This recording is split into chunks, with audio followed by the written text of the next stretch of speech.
Alright, welcome everyone, this is On Just Restart. I am joined by Brandon from What About Nintendo, and Hey, also TheYellowKazoo. She stepped out for a moment, but she should be here shortly. Anyway, today we're going to be going into our thoughts on the Nintendo Direct Mini that happened this week. We did not expect it to happen, but it happened, and we have so much to talk about because of it. It wasn't a huge general Direct, it was just a Nintendo Direct Mini that was not even announced beforehand, but there's a whole bunch of implications and cool things that were shown off, so we have tons to talk about here. It's gonna be a good time, so make sure to sit down, relax, leave a like, pay attention, share this with someone else who's also into Nintendo discussion, and we're gonna get the show started. But also make sure to check out the other guests on the podcast. Their channels will be linked in the description below. They should already be linked in the description below, and yeah, that's pretty much what we're gonna be doing this time. Brandon, what's up? Yeah, hey. COVID-19, ever present, ever changing, ever evolving. Hopefully not too much. That's been, I think I talked about this a little bit last week, but this still been shaking things up. Still been weird hours at work, trying to figure out things with school. It's definitely something I didn't realize. It's a lot harder to move when everybody's on lockdown. Oh yeah. That just throws a wrench in everything. So I have to move within like 2 weeks from now. Just straight up, like I have to. No getting around it. So it's just like, oh well, guess we'll figure something out. But yeah, life's been an adventure. But it hasn't been half bad. So been playing Animal Crossing, and that Direct, man, I was at work when the Direct got announced, or when the Direct just dropped. And I was like, what? I just went on my Twitter and I was like, what is this? This is not supposed to happen while I'm working, Nintendo. For weeks. It could have. This the one time my schedule was where on Thursday I was actually working, and they decided to drop it. Luckily, only a 5-hour shift. Just got home, watched it. But obviously we're going to be talking a bunch about that. So. Absolutely. It's been crazy. I just just talking about, let's just jump into it, or should we wait for Kazoo? I have no idea where Kazoo is. She disappeared. She was here. She was on camera. We can wait a little bit longer. Yeah. I don't know what happened. She was here before we went live, and then I went to the bathroom, and then she was gone. But she's coming back. She'll probably jump in, and as soon as she's ready. Yeah, as soon as she's ready. But let's just check in with the chat, and then we'll get things started. Goat55, hello there. TheYellowKazoo was in the chat. She was here. Matt Simon, hello. Robeer, what's up? Darth Lilyvin, hello. Lazy James, good day, sir. Or good evening, actually. It's 9 p.m. for me, so it's not really a good day. It's a good night. 8:13 p.m. for me. Yeah. So, where do we start? Like, I guess we could talk about what we were playing, right? Because I want to kind of like give Kazoo a little bit of time so we can like really dive into it. But the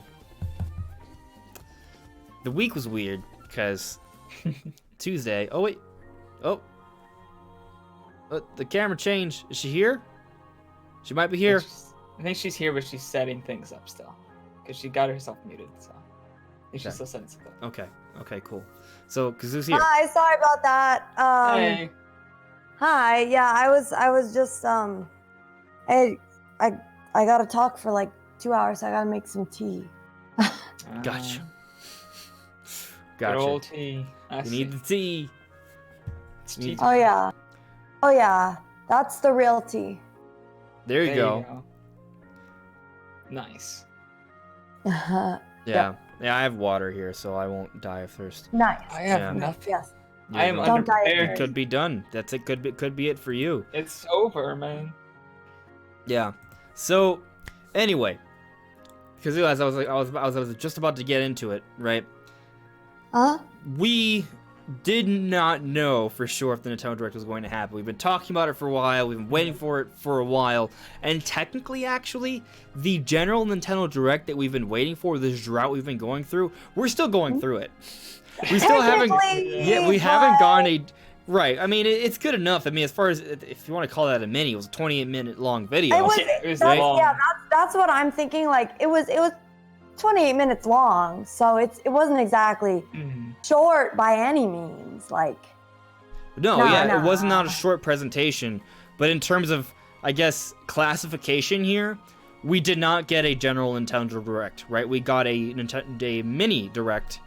So the drought continues, apparently, which we're gonna get into. Like, I have some speculation on that, but just kind of like the situation where they weren't saying anything. We thought there would be an announcement on Tuesday, nothing. An announcement on Wednesday, nothing. And at that point, people were like, yeah, don't believe anything. Nothing, just no, you're all wrong. But the point still stood that the investors meeting is going to be this week. Nintendo needed to have some announcements for the second quarter. Yeah. The investors need to know about that. Yeah. So even when they didn't announce anything Wednesday, it was like, guys, look, I know the doubt is strong, but the fact still remains that the investors meeting is next week, and they need to know about what they're investing in. Exactly. So it was strange, but when it ended up happening, Nintendo shadow dropped a Nintendo Direct Mini. It was a little bit unprecedented. I think they've done it before. The minis, I guess. The minis. I remember them doing it. Yeah, when they revealed Dark Souls Remastered for Switch, that was another Nintendo Direct Mini, and people. The big build up, you know, with the Chibi Robo and the On Fire kind of like, you know, we know now that it was kind of referencing the Praise the Sun kind of meme. But that was shadow dropped. That Direct Mini was completely shadow dropped. I mean, they kind of hyped it up with like. Right, there was some build up there. There was at least but social media, you know. Right, but it wasn't actually announced. Like it was hinted at, strongly, but it was not actually announced. They just kind of threw it out there. This one though, there was not even any kind of like. There was no reference, no suggestion. There wasn't even any tease or anything. No, it was just. And I had my notifications on Twitter, and every time Nintendo retweeted something or made a tweet, I was like, phone, what is it? Oh, Animal Crossing commercial? Thanks. Oh, the NES remix? Thanks. Like, okay, like, where is the news, right? It was just strange that we didn't get anything. I mean, we did, right? But for that 2-day window where we were just like, where is the announcement? We were all just like, what's going on? And I mean, the reality of the situation is that right now, we are going through an unprecedented time, right? This has never really happened to us with this virus spreading around, the pandemic. It's causing all sorts of delays. Everyone's quarantined. People are working from home. Some people aren't working at all. And that's causing all sorts of changes around the world. So things are being treated differently here, right? So us predictors who like to speculate on what's going to happen from Nintendo, it's kind of hard to gauge what they're going to do because we don't have any sort of prior history to how Nintendo would handle this. Exactly. Yeah. Yeah. So what did Nintendo do? They did something unprecedented. They've gone through the longest drought of all time for Nintendo when it comes to Nintendo Directs, and they didn't make any specific announcement, but they did still shadow drop a Nintendo Direct Mini at pretty much the last possible moment because the shareholders meeting is this week, right? So they couldn't have really done it any later, except for for like maybe like Friday or Saturday, right? Which also would have been weird, but I guess, you know, if everyone's working from home. Really yeah, exactly. Yeah, because their investors meeting is it next week or like Monday or when is their investors meeting? I'm not exactly sure. I think it's. That's good. That's a good question. I think it's the last day of the month. Which would be really? Tomorrow, right? Or the next day? So no, there's 31 days in the month, so it'd be Tuesday. Okay. So if it's on the Tuesday, 31st. If it is on the last day of the month, then it'd be on Tuesday. Yeah. Yeah. Let's see if we can get a date for you guys. I know it's this week. It's gonna be March 31st, 2020. Oh, then it's Tuesday. Oh, okay. Well, for them, but in Japan. For them, it'd be Monday because for them, they're a day. I think they're a day ahead, or like 12 hours ahead. So for them, it'd be Monday still. Yeah. Or for them, it'd be Tuesday, but for us, it would be Monday. So. Yes. Yeah. That's confusing. I think I got that right. Yeah, exactly. So. Wait, no. They're a day ahead of us. So like right now it's Monday. Yeah. So if it's on the last day of the.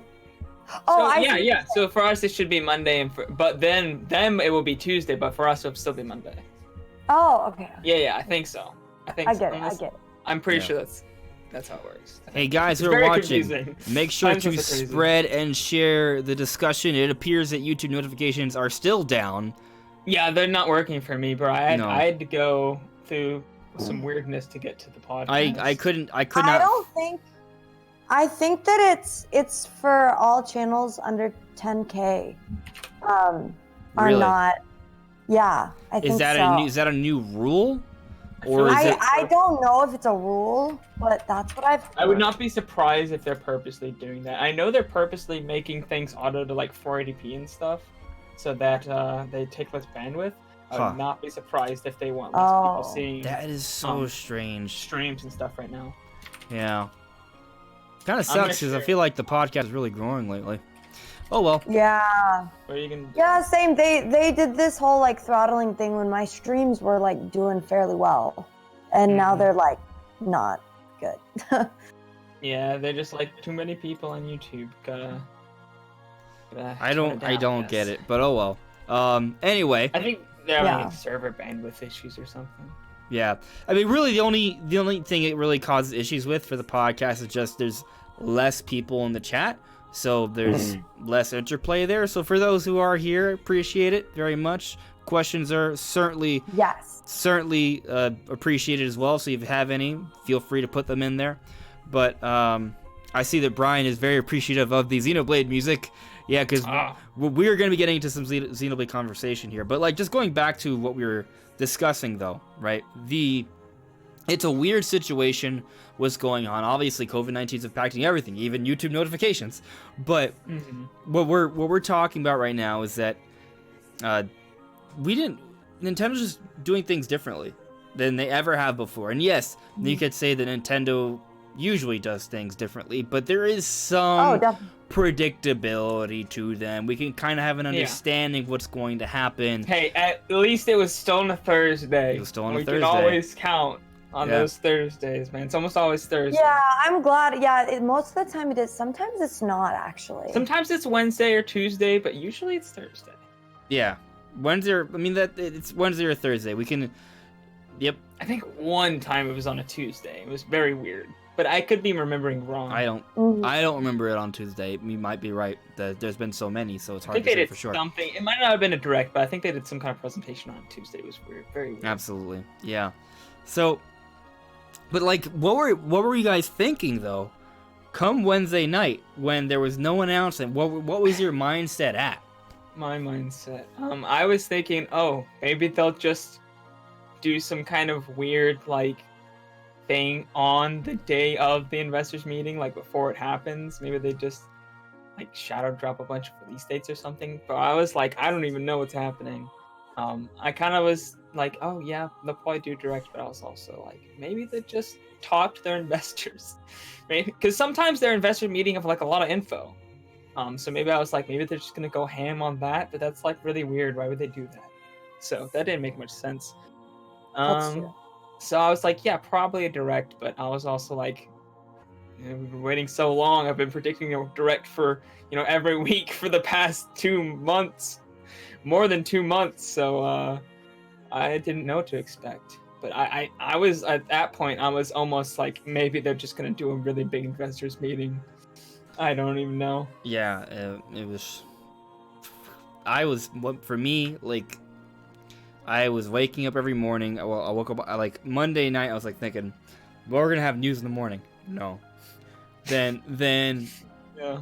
Tuesday night, I was thinking there absolutely has to be news tomorrow morning. No. Throughout all of Wednesday, I was just checking like they have to do something, and then come like 6 p.m. Wednesday, I'm like, all right, at this point, like if it doesn't happen now, it's not gonna happen at all, right? Like at least I was thinking, like I'm pretty sure Nintendo's account will at least have one normal tweet and one retweet every day, right? So once we got our retweet and once we got our normal tweet, I was like, okay, that's it, we're done, right? But on Wednesday, like they took so long just to have their normal tweet. I was thinking, okay, maybe by the time they finally do it, something happens. Then come like 6 p.m., they make a tweet, and it was about something random, not important at all. And whenever you check each Twitter each tweet, right? You check the actual thread. All the comments are like starvation and drought and thirst, memes and jokes because we're waiting for a direct and there's nothing. So true. Yeah, that's funny. But it is pretty funny. Yeah, you know, definitely. On Thursday, because I believe Nintendo pretty much absolutely had to, we got a Nintendo Direct Mini. And as far as mini directs go, I think it was a fantastic Direct Mini. Pretty good, right? Because it was 28 minutes long, tons of announcements. Yeah, that was a long mini. Like, if that's a mini, if that's going to be their mini, what's going to be their general Nintendo Direct? I will say, I thought it was. It's definitely a mini direct in my mind for the announcements, but they did do a lot more deep dives than they usually do in a mini direct. Like I think the last one was like 18 to 20 minutes or something. I forget exactly. It's like around there. This one they did a couple of deep dives on some of the games. So I think that's why it was longer. But I do think in terms of like the announcements, it was very much a mini direct.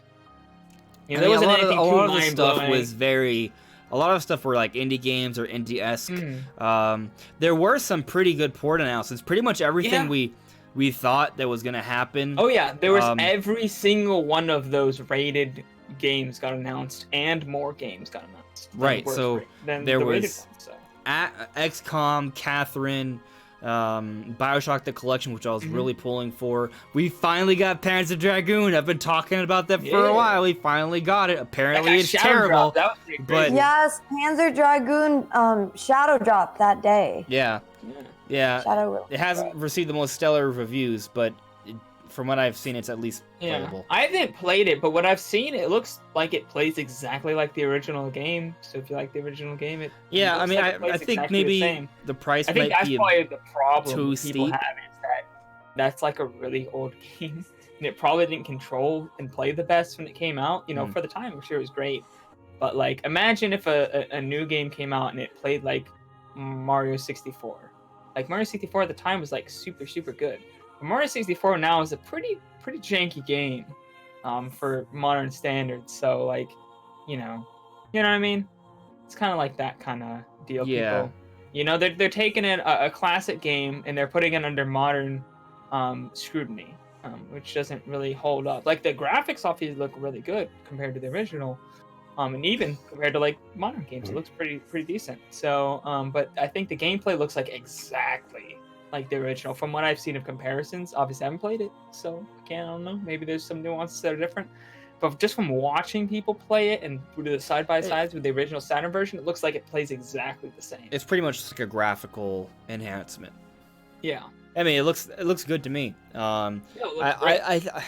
I want to get it. I just I'm kind of just thinking maybe wait until it's at a discounted price. How much is it right now? 25.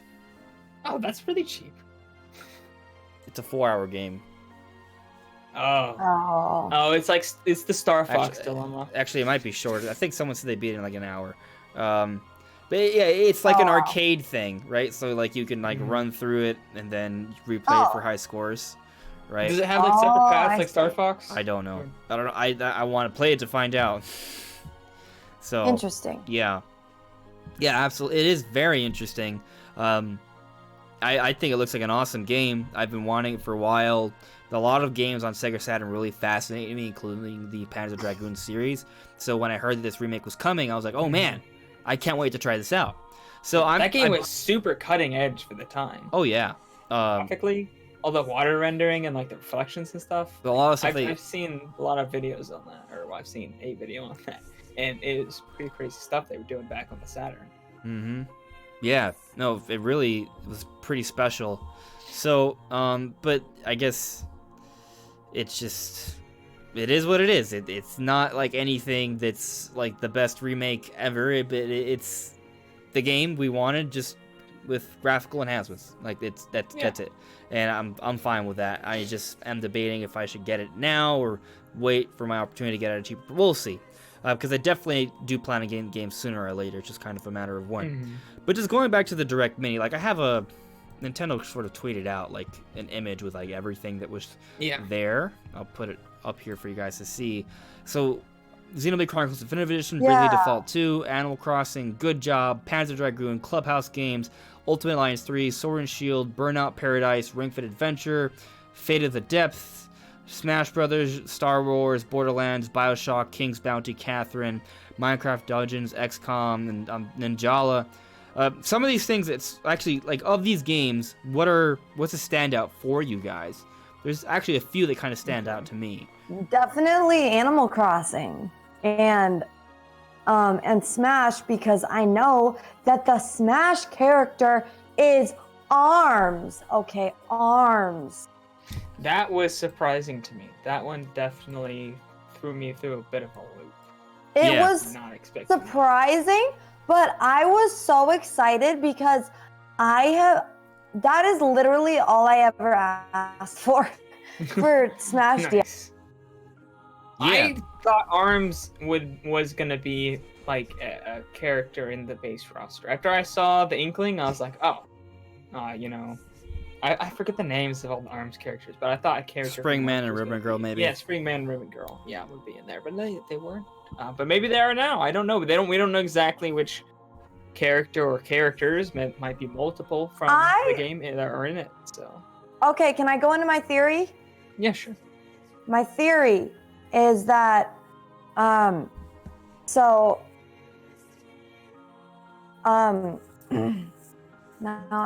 that I have the stage, I'm like, oh no, what do I say? I feel it. No, my I do theory that is that it's gonna be all the characters. Like, okay. it's gonna be All of them, or a lot they're of gonna them? make the base character, but they're gonna have skins for all the other characters. Like, I could see that happening. Oh, like, that's definitely my impression as well. I think it could be like Hero or the Koopalings, or... Wait, Go on. did it freeze? Shoot. The camera is freezing up a Can little you guys bit still right now. hear me? I can Oh, hear you. We can hear you fine. Yeah. What is That this? COVID-19 sort of bandwidth limitations, man.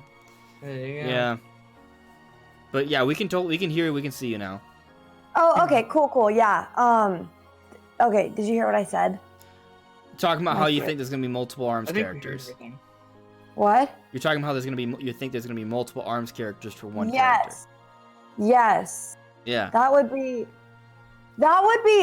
ideal. Yeah, my internet has been crap lately, so Mhm. I think we've been able to hear you the whole time.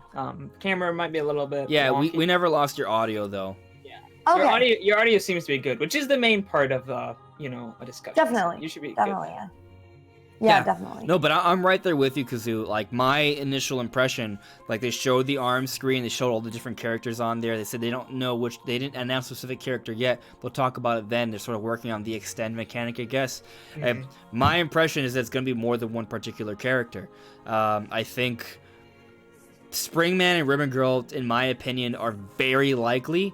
I feel like They're the most prominent characters, I would say. Right, and if you look at all the DLC characters, they're all, like, the prominent character from that particular The main series. character, basically, yeah. Yeah. Yeah, like Springman, I mean, I know obviously it's a fighting game, so it's like, it's not like there's a story mode or whatnot, but Springman, if there's a main character in ARMS, it's definitely Springman.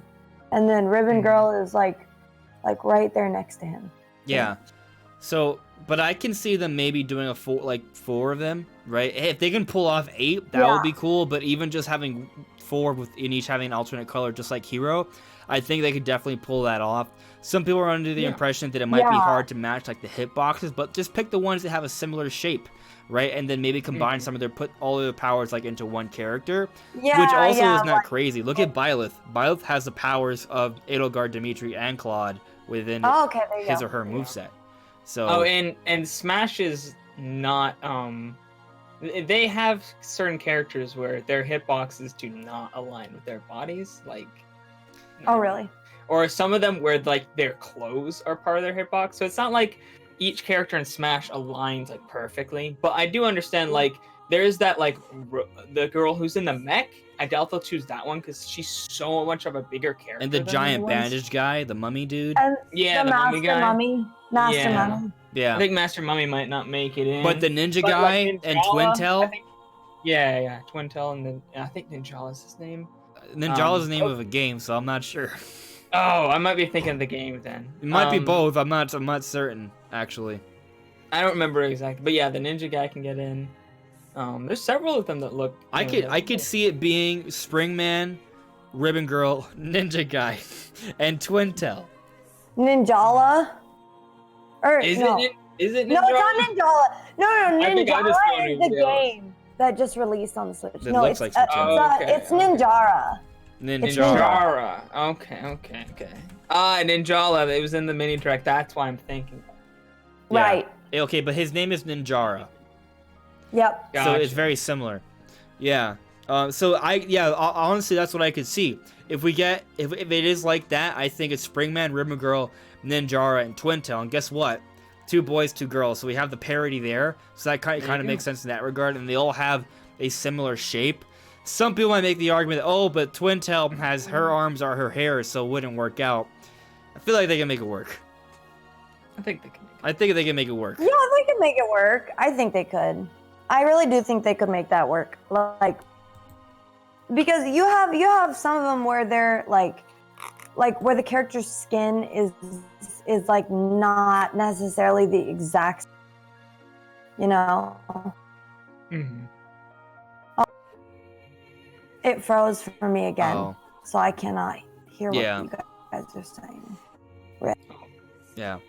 No, but we heard what you were saying. Let's check in with the chat real quickly. Let's see here. The Goat 55, a focus on Bravely Default 2 made you realize it's a mini direct, not a general. Well, I mean, Bravely Default 2 could be a pretty good game. It looks pretty promising.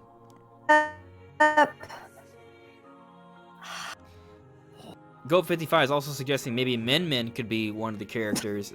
That's potential. That could be the case. And if we don't get Twintel, maybe get Min Min instead. What is happening? I don't know. Oh But my I gosh! see you now. Of course. Okay, we're back. Of course, it starts cutting out when we're talking about ARMS. ARMS is the best game. Oh boy. Yeah. ARMS is the best game on the Switch. Okay. I don't know if it's the best what? game on Switch, but I No? do think it's good. No? Wrong? I'm sorry. I know you're joking, but no. Breath of the Wild's better. Super Smash Bros. Ultimate is better. Super Mario Odyssey is better. Xenoblade Chronicles 2 is better. Xenoblade Chronicles Definitive Edition is gonna be better. Mario Kart 8 Deluxe I like better. Animal Cross. I have not played ARMS in so long. No, but See, I got but you frustrated know, because this guy I kept fighting against, he was always so much better than me. He just whooped my ass every single round. I was just like, boy. I just got upset. Boy. Honestly, but I thought it was super I haven't unique. played ARMS in a while either, but I picked it up because it's free right now for Nintendo Online members. yeah. It's So- got that kind of like demo period that they do for their. Mm. But you Online get game. access to the whole game, so I'm trying it Yeah. out. Yeah. It's pretty Wait, fun. do you get the multiplayer Pretty sure. I haven't jumped into I think it though. I think it's the. online? I think you literally have the whole game just for like 2 weeks. Oh, nice. Is it that long? Maybe I it's thought it was, not like, that long. Might Couple be. days. It might be just be until a couple. It may just be until this week. Yeah. It's until April 6th. Okay. So Really? yeah, which is a week from Wow. now. So Wow. yeah. Yeah, so it's like That's 8 more days. You got like 8 more days on it. There you go. Mhm. So, that's cool. Yeah, Yeah. Min Min, and there's this like clown-looking one that I keep forgetting the name. of. Lollipop! There you you know- go. That one's you got know- a similar body shape. Okay, actually, Her pants blow up. Lollipop, she's one of the ones I could see getting in there. Well, how many? Did How many? ARMS Party Crash events. Ooh, Alec. True. But Alec brings up a good point. how many? There How you go, many if of Min these Min's a characters favorite, do we then- get though? That's a But- good question. like- I mean, realistically, 4 might be the most since Hero was pretty like crazy that they got 4 even. Right. Like, But- can we actually get 8? I I mean, that would be amazing, but I mean, part of really it's a doubt Nintendo it. thing, right? Like, or the lack, Hero was a Square Enix thing, right? So only getting 4 was like a special thing. They did it with Koopalings, okay? That's all I'm Yeah. saying. They did it with Koopalings Koopalings. was- Koopaling True. was just really similar, though. They're all really similar. True. So it's a little easier.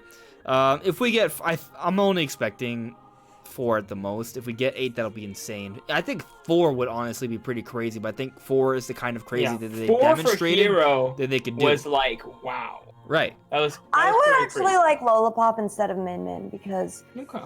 Lollipop is definitely one of my mains. Lillipop has some more interesting design, I think, than Min Min, but I do like Min Min. Min Min is cool. Min Min is cool.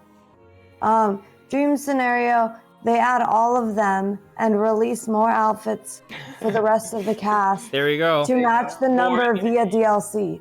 There you go. There you go. How many would that There's be? the pipe I think there's dream. 15 characters. Oh my So that means 7 What more about all them skin slots. dropping a new ARMS character, hyping with bringing it as one of the Smash Fighters? That would be really interesting, actually, because they dropped like maybe 3. I think 3 total ARMS characters are all that they've dropped so far. Well, But I think it's an interesting Yeah. point, actually. That maybe if they add another ARMS character, some people are speculating actually that we could be building up towards an announcement for an ARMS sequel. ARMS 2. Arms too. I could definitely see that because, like, why would they just randomly have, like, they randomly have the game demo, like, Well, and it could just be that they have ARMS in Smash, so they're trying to so they're trying They're to push just- ARMS. just- Yeah, yeah, I mean, push ARMS. so, but Yeah. they could be building up to it. That would be pretty Maybe. cool.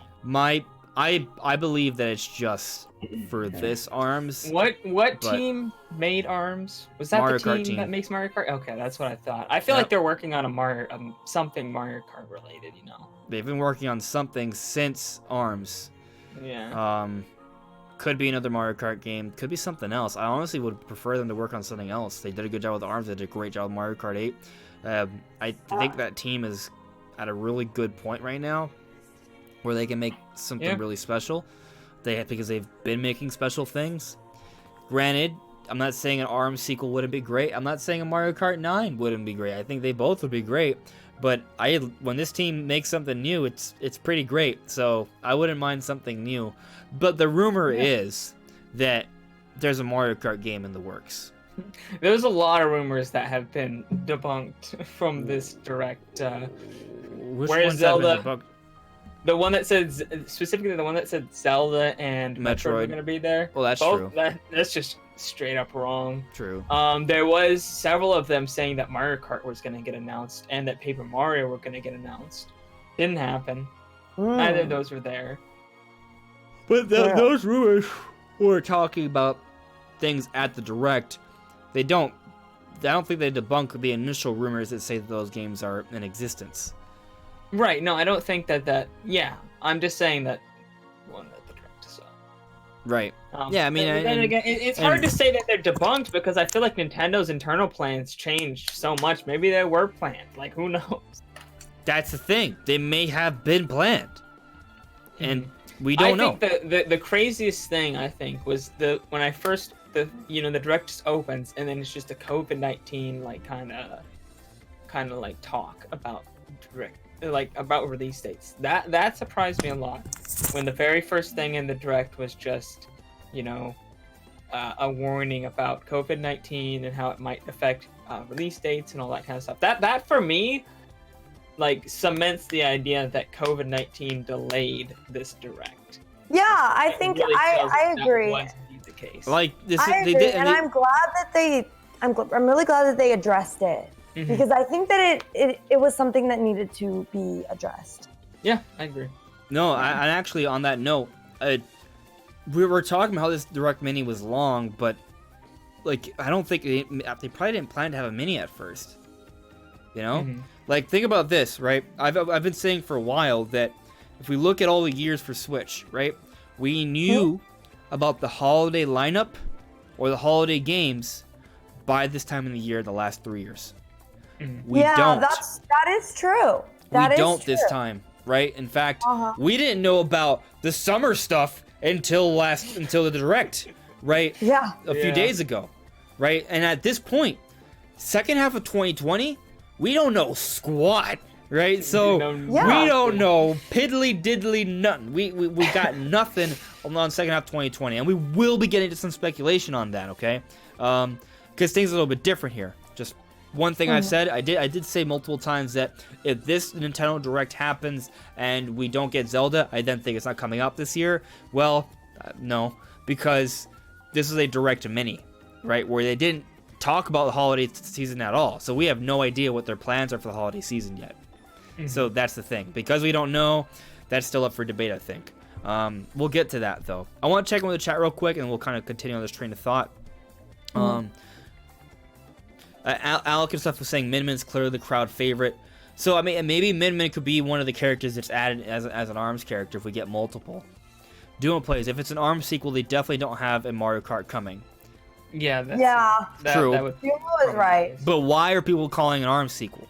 Are they just calling an ARMS sequel because it's been a while since the original ARMS and we're getting an ARMS open and they had the ARMS test for Nintendo Online members and they have the ARMS character? My personal thinking is that they're just doing all this just to push more ARMS sales. The game's already out. I mean, that would definitely make sense. I could see some DLC. Yeah, I think they would probably go with the practical. I mean, maybe they could do an ARMS expansion, right? That's kind of like an in between, right? Like we always assume that it has to be a whole new game. What if it's just an ARMS expansion, right? That's true. I'd buy it. I would buy it. And the ARMS expansion could be sold as a whole new game, right? But it doesn't have to be. Kind of like a Torna thing, right? Kind of like a Zelda thing, like a, or.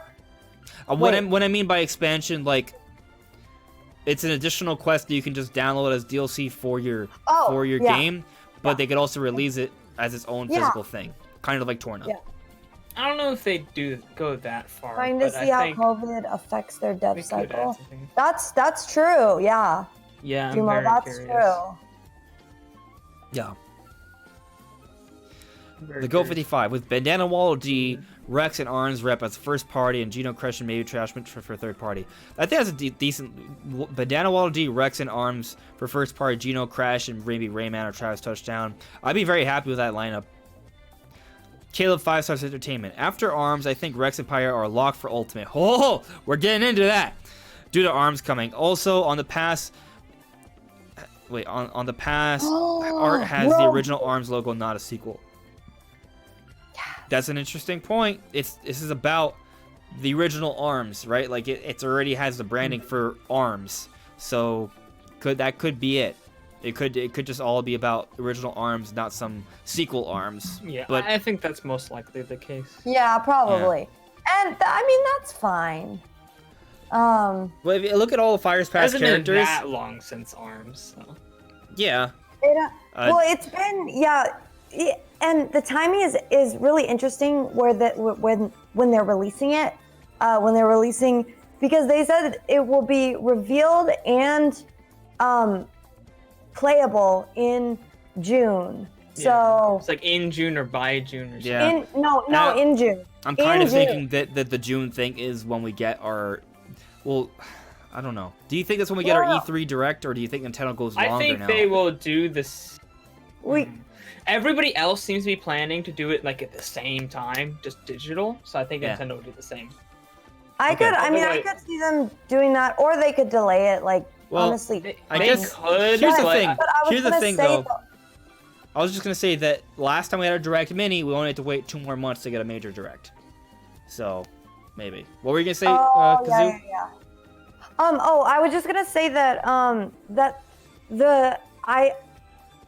don't know, like, they said that they implied that it was going to be earlier, but they have to extend the development time because of the whole COVID thing, or Right. because Yeah, of. they did kind So of. they said that. suggest that.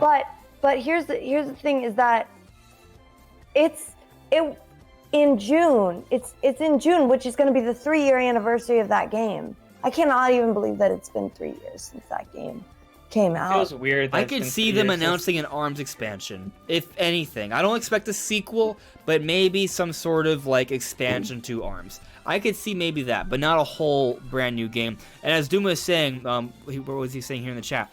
Duma Plays is saying, there is no way it's an ARMS sequel. I doubt they went from ARMS into ARMS 2. It didn't take off the way Splatoon did, and they are jumping to a new platform.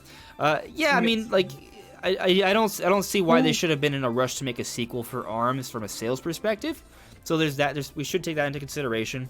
There are the rumors of another Mario Kart game in the works. So if that's the case, the Mario Kart team probably didn't make ARMS. They probably are working on another Mario Kart game. But if that rumor is wrong, it could be something else. But either way, as who was it who brought it up earlier? Caleb 5 Stars was saying that the Fighters Pass shows a logo for ARMS, right? Specifically ARMS. I feel like that makes sense that the DLC is going to be for actually the ARMS 1 character, not an ARMS 2 character. I mean, really, my perspective is that, like, what we're seeing right now for Volume 2 of Fighters Pass, it feels like the kind of character we might have gotten if we had waited for a new Smash Bros. Game. You know what I mean? does, Right? Like when ARMS didn't make the cut initially, we were like, oh, I guess we're gonna have to wait till next Smash to get ARMS. Everybody was just kind of like, yeah, it was just being the next Smash. That was kind of my thinking as well, especially because they added like spirits and stuff. Right. ARMS characters. Yeah, spirits of like Springman and. Right. So Volume 2 just feels kind of more like, hey, because this is Smash Ultimate, instead of starting work on a new sequel, we're just extending the DLC, and we're going to give you the characters you guys wanted in this game, right? That includes ARMS. That, I think, is going to include Rex and Pyra. And actually, let me talk a little bit about that, right? I have a whole video dedicated to that, so you guys want to check that out? Published it earlier today. And the last one, Waluigi. Waluigi. Could be. Could be. I doubt it, but could be. I could definitely see Waluigi getting that. I don't. But then again, the world's ending, so anything's not? possible. Well, It's possible. okay. I think it's possible. I just don't think it's likely. Anything is possible, honestly. That's why I'm saying it's possible. Mm-hmm. Yeah. Well, there are a lot of people who would want Waluigi, so maybe they want to speak to that, right? I'm not one of those people. I'm okay with Waluigi where he's at right now, an assist trophy. If I get any death threats, I'm sorry. But, Don't be sorry for people sending you death threats. No. Waluigi is black. Why is Waluigi blacklisted? Duma, what? There you go. Well, like Sakurai. If I was Sakurai, I would not want Waluigi in the game. Sakurai Why? himself has joked about Waluigi not being good enough to make the cut. Oh, really? Yeah, and for Smash Brothers for Wii U and 3DS, when he was introduced as an assist trophy, they were just like, yeah, he's not good enough. I'm paraphrasing, but pretty much. About all the crazy fans who were Fiery, I agree. Cappy being for evil. Smash. Say that again, Brandon?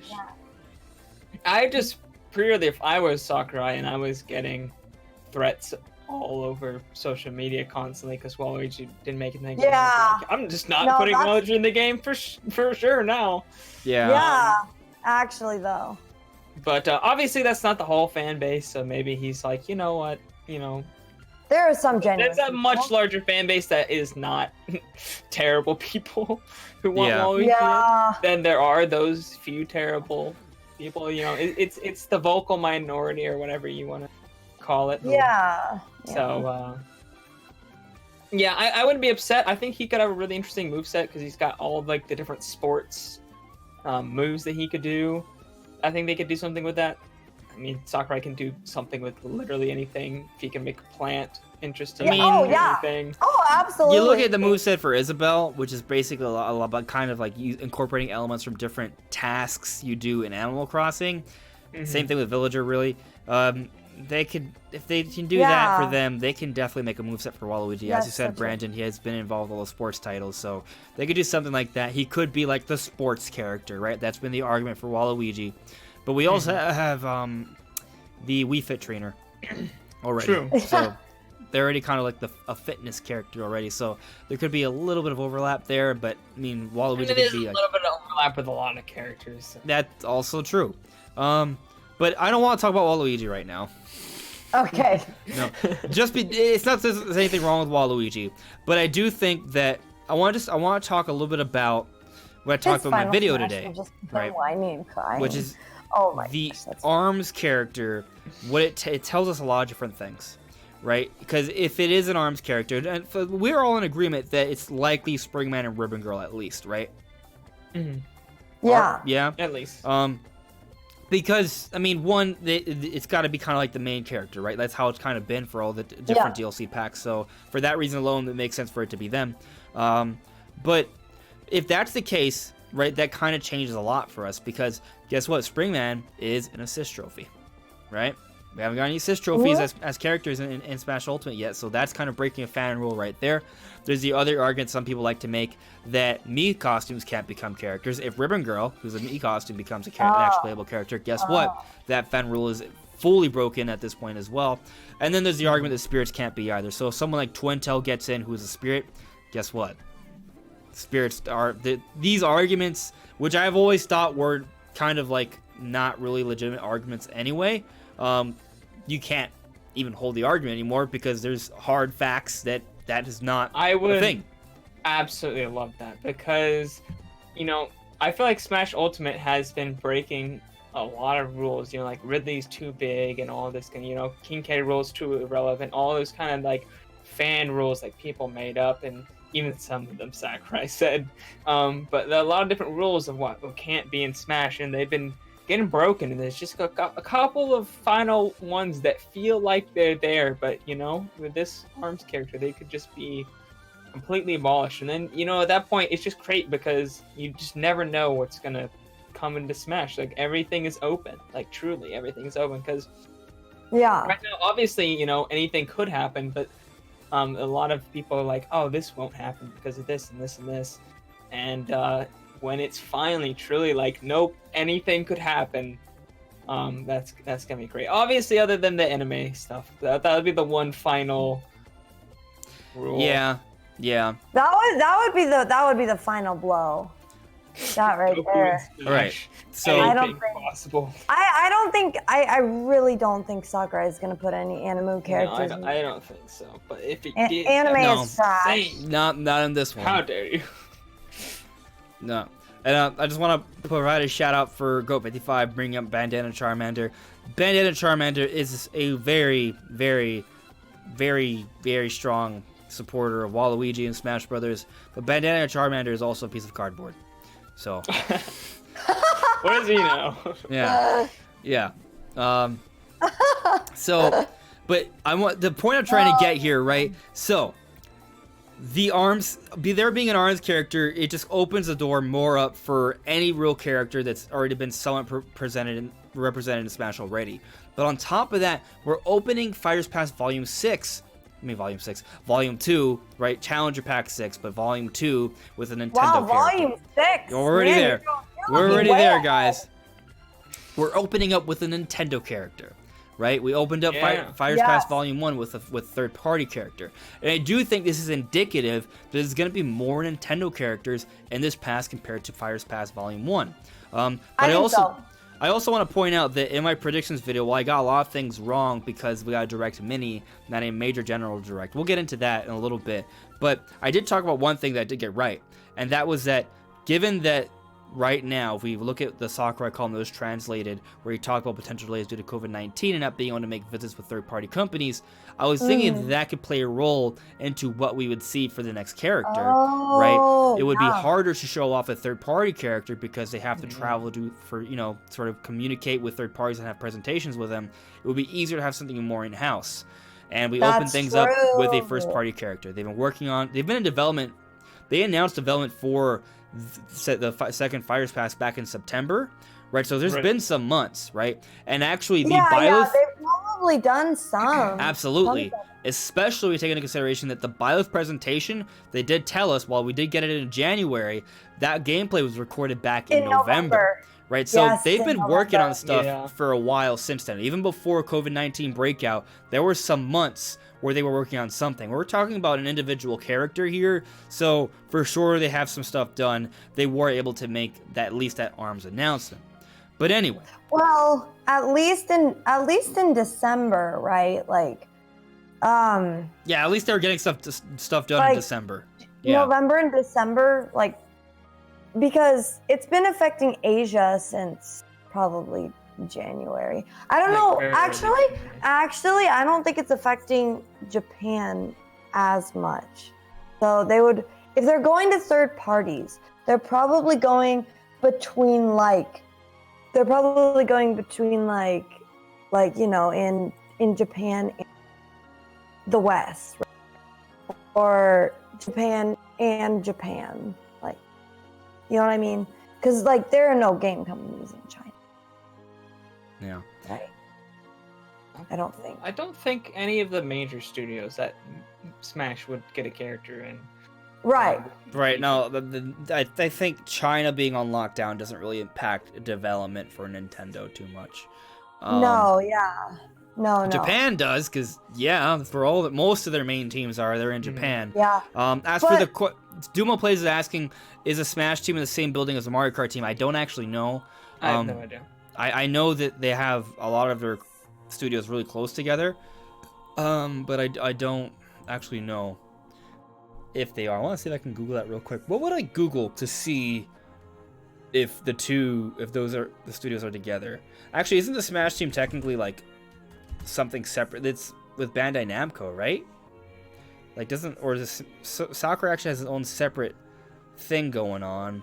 Is he really? I'm gonna say that they're not in the same house, but I don't know that for sure. Yeah, we'll look into it later though. Maybe we'll make a video on it. Who knows? But where was I going here? Where's the chat? Anyway, the point I really wanted to get to for like 30 minutes, okay, is that given that the ARMS character is kind of painting a picture of more Nintendo characters in this past, right? And it's also demonstrating a strong likelihood that the premise of Mii costumes and assist trophies and spirits aren't really deconfirmations for characters in Volume 2, I think that further strengthens the argument for Rex and Pyra, who are Xenoblade 2 characters. There is a strong demand for them already. Sakurai initially wanted them in the game, but they did not make it in due to time constraints. And the same way how ARMS felt like the kind of character that didn't make it in purely due to time constraints. What was the other character that Sakurai literally said didn't make it in due to time constraints? Rex and Pyra. Right, and if we look at how Nintendo seems to be pushing their Nintendo characters, right? Look at Byleth. Byleth was used to advertise Fire Emblem. ARMS is very clearly being used to... The ARMS character is very clearly being used to advertise ARMS. We're having the ARMS open, right? Like, there's a whole... There's the ARMS... the ARMS competition, then there's the ARMS actual free trial. These things are happening at the same time as the reveal for an ARMS character. This is clearly all marketing. So, we're having Xenoblade Chronicles Definitive Edition come out, right? They're going to want to push that. But why Rex and Pyra? Why couldn't it be someone else? Well, there's a lot of Xenoblade characters already in Shulk's Final Smash, but there's one other character that isn't actually, and that's Melia. And Future Connected, which is the additional epilogue story we're getting in Xenoblade Chronicles Definitive Edition, is greatly featuring Melia. So maybe instead of Rex and Pyra, it could be Melia. However, who knows about the end of Xenoblade 2? Brandon, Kazoo, do you? No? That's okay. I'm gonna spoil it for you right now. So you can. Oh, really? Guys. No, it's Good, nothing. please do, because I'm never gonna play it. It's okay. Oh, It's not. It's not gonna really ruin the story for you, but this is sort of like an important element you find out towards the end of the game. Xenoblade 2, right, was created because there was this grand battle, right, where Klaus, who looks like Shulk, he's a scientist, he finds this way to sort of create this. He basically does a big bang and creates connections to multiple parallel universes. This is the event that leads to multiple pods escaping out for Xenoblade X, right? This is the event that creates the world for Xenoblade 2, and it's also the world. It also is what creates the world for Xenoblade 1. And Colossus divided in two, and it was greatly implied that his other half was in Xenoblade 1, right? So there is a parallel universe connection here. There's a rift between Xenoblade 1 and 2. And if you look at Future Connected, what's going on? Future Connected, where's this connection going? It's literally called Connected. Right, and there's portals, I noticed that and as there's soon like as dimensional you rifts said in the trailer for Future Connected. Oh. Also, the DLC for Xenoblade 2 had an event where Shulk and Fiora and Rex and Pyra met. How did they meet? Through dimensional rifts, parallel universe transportation. So, how is this all related? It's possible that Rex and Pyra could very well somehow be alluded to in Xenoblade 1, the same way Shulk and Fiora were alluded to in Xenoblade 2. There could be a connection there which sort of further strengthens the argument that Rex and Pyra would be a great character or characters to represent the entire Xenoblade series. Even without that whole parallel universe connection thing, they would still make sense because Xenoblade character would push the Xenoblade series as a whole. But the point is, looking at how they're treating ARMS and Byleth, it wouldn't shock me if we get another Xenoblade character, considering the strong demand for Rex and Pyra, considering that it doesn't look like Mii costumes or spirits really affect anything, and that where it looks like Fire's Past 2 is going to kind of be like the past, where we get those characters that we weren't going to initially get, right? It's like almost like we're getting the characters we would have gone for the next Smash game. Yeah, it's like almost like the Fighter's Pass 2 is like the extra or like the overflow pass or something. Yeah. So I was already all in on Rex and Pyra, but now I'm like confidently all in on Rex and Pyra. So you're thinking there's going to be more characters that feel like base roster characters instead of DLC? Base roster characters that we wanted in the game that people will pay for. So yeah, Rex and Pyra thing are going to be in it. Yep. I'm gonna turn on my light really quick, you guys. Yep. 1 second. You do it. My other light again because it's too dark. This is spooky mode. It's not close enough to Halloween yet. No. So how do you feel about this, Brandon? How do you feel about this whole theory that I have that it's totally gonna be Rex and Pyra? I have hope. I'm holding out hope for it, but I'm not fully convinced. I want to be convinced. Trust me. Dude, look how they're pushing Xenoblade Chronicles Definitive Edition. The marketing, they are pushing this, bro. Are you not hyped for Xenoblade Chronicles Definitive Edition? Oh, I am. hyped. Oh, bro, my god. Oh, yeah, I'm hyped. Yo, Future Connected. I am. You can play it like from the get-go. I'm playing it from the get-go. I'm not though. No. I know. I like that they're gonna dangle it in front of me, so I can be excited about it for a very long time. I'm gonna play it once I get through the game again, but it's looking like it's like the 5th Xenoblade game. Because, well, if you look at Torna as a Xenoblade, as an individual Xenoblade game, Future Connected is looking like another Torna. Right now, I don't know if it'll be as long as Torna. I have a feeling it will be shorter than Torna. Even if it's 10 hours, that is great. Yeah. I think it's going to be more than 10 hours, though. I think, given that Maybe it's it'll a be as long. separate thing that you can access in the menu, it's kind of having its own separate trailer, right? They've done it on multiple occasions, too. They didn't just do it once, right? The initial trailer referenced it at the end, and then the second half of the Xenoblade Definitive Edition's trailer is Future Connected. It has its own name, Brandon. It's not just like, hey, you can also explore this area within the game. They gave it its own name. That's true. Did you think they were going to do that? I didn't think they were going to do that. I did not think right? so. I really do did not feel think like that. this is kind of like another Torna. Now, you could be right. It may not be as long as Torna. I think it'd be a little bit shorter than Torn, but I think it would be a pretty big deal. I mean, it's got its own freaking cutscenes, and they have new lines, whole new lines. It's like a new. It's another. It's the 5th Xenoblade game. The 5th Xenoblade game. The fifth Chronicle. Because you got Xenoblade Chronicles 1, right? Then you have Xenoblade Chronicles X. Then you have Xenoblade Chronicles 2. Then you have Torna, and then you have Future Connected. So what's interesting is that Xenoblade Chronicles 1 is where it all starts, right? Xenoblade Chronicles 2 happens in a parallel universe, right? But they are connected. But then Xenoblade Chronicles X is like a side story. Then Torna is like a prologue for Xenoblade Chronicles 2, and then Future Connected is an epilogue for Xenoblade Chronicles 1. Right. Future Connected in the timeline has to happen after all the events of Xenoblade 1. Otherwise, it just makes sense to call it Future. Right? And it doesn't make sense for them to meet during Xenoblade Chronicles 1 and 2, does it?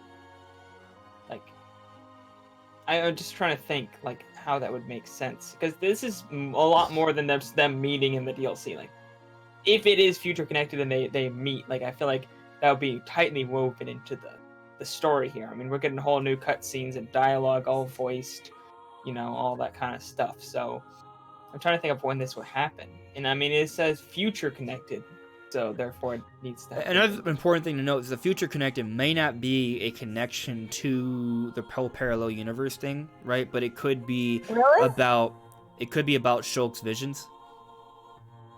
About like the past and the present, because Shulk can see the future. Right. Oh, we can. But it also might be a double meaning. It could be about his ability to see the future and also being able to see this connection of realms. Oh. It would make sense that he could see the connection because, you know, you guys know. If you know Xenoblade, you know why. Yeah. It would make a lot of sense for him to be able to. Yeah, absolutely. So, I mean, I know all about Xenoblade, guys. Oh yeah, Xenoblade Master over here. Okay, Yeah, all right, Kazoo. TheYellowKazoo. Let me try and try to get you to understand my level of excitement for this. What is your favorite game in the universe? Arms. No, I'm just kidding. It's Arms. No, it's probably Mario Galaxy 2. Okay, so imagine if Nintendo announced Mario Galaxy 3. I know, I would probably cry. That's kind of how excited I am right now for Definitive Edition and Future Connected. What it really is, it's almost more like Nintendo remaking Mario Galaxy 1 and then including an expansion quest that gives you like an additional 30 stars.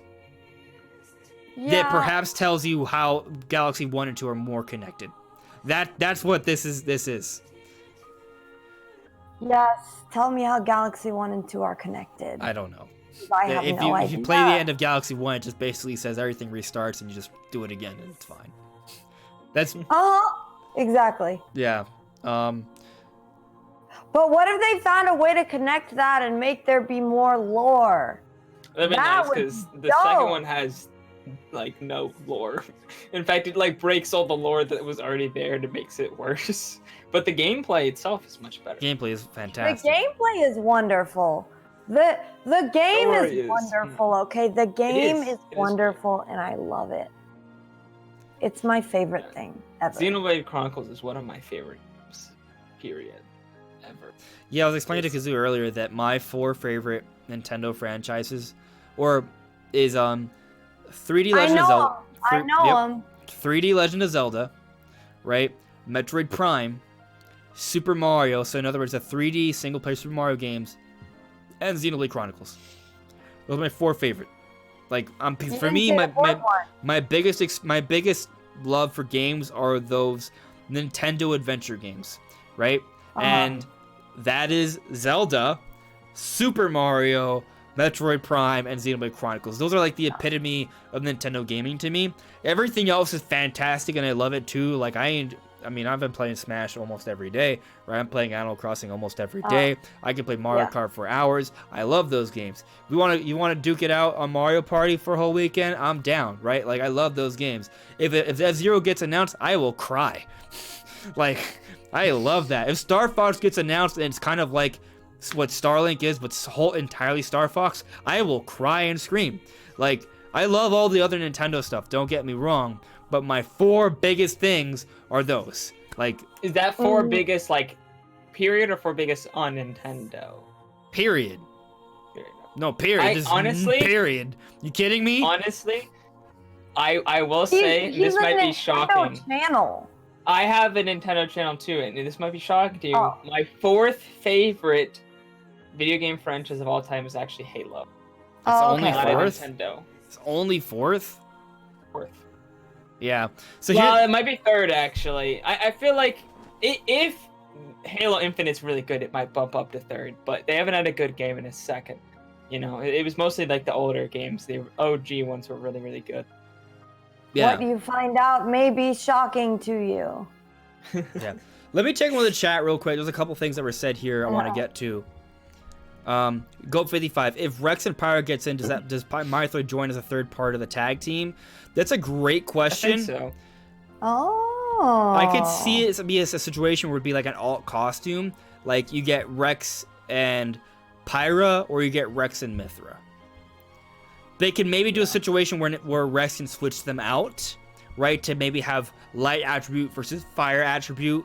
They can maybe do that, perhaps, right? I'd love that. Like, heck, if they want to make Rex kind of like Pokemon Trainer, that'd be cool, right? Where, like, and a little bit like Pokemon Trainer, not entirely. Like, Rex still fights. Like, Pokemon Trainer just out in the background.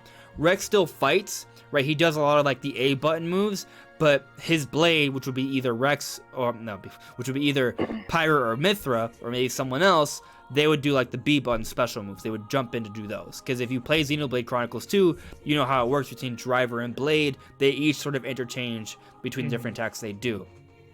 And they have, Wait, like, so a... is this like a feast type of situation? Like Pyra and Mythra, they are the sword, and then Rex like wields the sword. Yeah, it's like that. Kinda, yeah. Okay, so Like- it's like a Fee and Link situation. Like, they're still sort of, like, because they are the sword, but they're also not the sword. Like, the sword is like a separate thing of them, but It's they're- confusing. it But is yeah, confusing. Essentially. Wow, that's confusing. Yeah, but like, basically, Can I get some corn so in chat? basically, Because that was corn. they kind of cycle between who's fighting at a time, right? Like, if Rex is the one holding the sword and fighting, Pyra or Mythra will like shield up and support Rex from behind, but then they could switch in, right? And then Pyra and Mythra will come in for the big attacks while holding the sword. Mm-hmm. And it's even stranger and more confusing because Pyra and Mythra are technically the same person. That does not even get into that. But if I'm you, still confused at exactly if you've how played that through works. Xenoblade 1, I mean not Xenoblade 1. If you played through Xenoblade 2, towards the end you unlock a certain mechanic that would definitely be the final smash for Rex. Oh yeah, Yeah. 100%. Yeah. Also, Torna does not make that make sense. By the way, that I don't want to no that's whew, it's too much. It's too much to get into right now. Uh-oh. yeah. Yeah. Let me see here. Caleb 5 stars. Also, this second pass gets the same treatment as pass 1 with the stage, songs, and a spirit board, for example. For when Rex gets in, he could have the World Tree or one of the Titans as his stage. Yeah, like what would be a good stage for Xenoblade Chronicles 2? I feel like they'd go with Gormont, but they could go with the World Tree and have it like you fly around to the different Titans, or you see the Titans in the background. I could see. It's tough because I don't want it to I be... feel like Gormont is like kind of the... Oh, Gora Mines. I thought you were talking about the... I thought you were saying Gower Plains, but that's for Xenoblade 1. No, Gormont. The pretty much the first Titan you go to. Oh, at the but end. Gormat looks like Gower Plains. It does. So I don't think they should do that. That would be... It would Yeah, be a little I too think redundant. they shouldn't. Yeah, no, I'm just saying, if you had to pick one of the Titans to be like the main... Gorma, I mean, from that Gormat perspective, yes, but I plus feel like they should use another one because, you know... I'd love them to use, what, Uriah, I think, is the one where you go inside the Titan. Oh, that'd be sick. Yeah, but I think maybe fighting on the World Tree where you could see there are Titans, that makes sense. I think that makes more sense, yeah. Yeah. Or it could be one of the flying stages, like where you're actually on Grandpa. I forgot his other name. Dude, that'd be dope. Yeah. On the grandpa. What? The Grandpa's a giant dragon. He's a giant dragon Titan, dude. He's pretty awesome. Yeah. That would make sense. Yeah. Could be that. Oh my gosh, I am My internet must be really bad right now because I'm hearing like Oh. eh, You know what you no. could try doing? You could leave the call and jump back in. Okay. Yeah, sometimes that fixes it. That Hey. might be better, maybe. Hey, right now it seems better. Maybe a little bit. A little bit, yeah. Okay. Hopefully it stays that way. Yeah, I hope so, yeah. Yeah. Oh, cheesy. So Matt Simon Atomy, do you think Arms character will have all 3 standard arms in Smash? Oh, like how you have the 3 I'd different assume like so. weapons you I can choose mean, from? I think there's gonna The be more than Inkling that. has I feel like it'd be more because the Inkling has almost like all the different weapon types. Yeah. Not well, all of them, but a lot of them. Right, and it's not real exactly. Like I think they're just gonna try and incorporate multiple I think- different arms mechanics into one particular character. Like depending on which direction Yeah. you do an attack, it's gonna be a different sort of thing. that's so. Here's what I think about that. Okay. Oh shoot. Oh no, it froze again. I So hear I you. can't tell if you guys are talking or not. Can you hear us? Oh wait. Oh yes. Now I can. Yeah, Okay. Cause like it seemed to freeze for a second, so I was like, well, I don't know if they're talking. I don't want to like talk over them. But anyways, so what I'm thinking could potentially happen is that you know how there are different types of arms, obviously.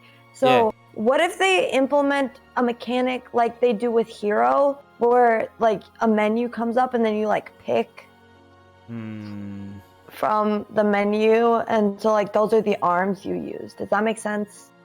Right. If No, they did I get that, what you then mean. I would. If they did that, I think it would be kind of like just from 3 different options. Yeah. Maybe they could do that. I don't think feel they're like gonna do it'll it again though. The whole menu Work system more like thing. Inkling. Yeah, I feel like the menu is very specifically because it's an RPG. Right, it's a Oh. reference to the RPG, mechanic Okay, of that makes going through menus. that makes sense. Yeah, That does make Right.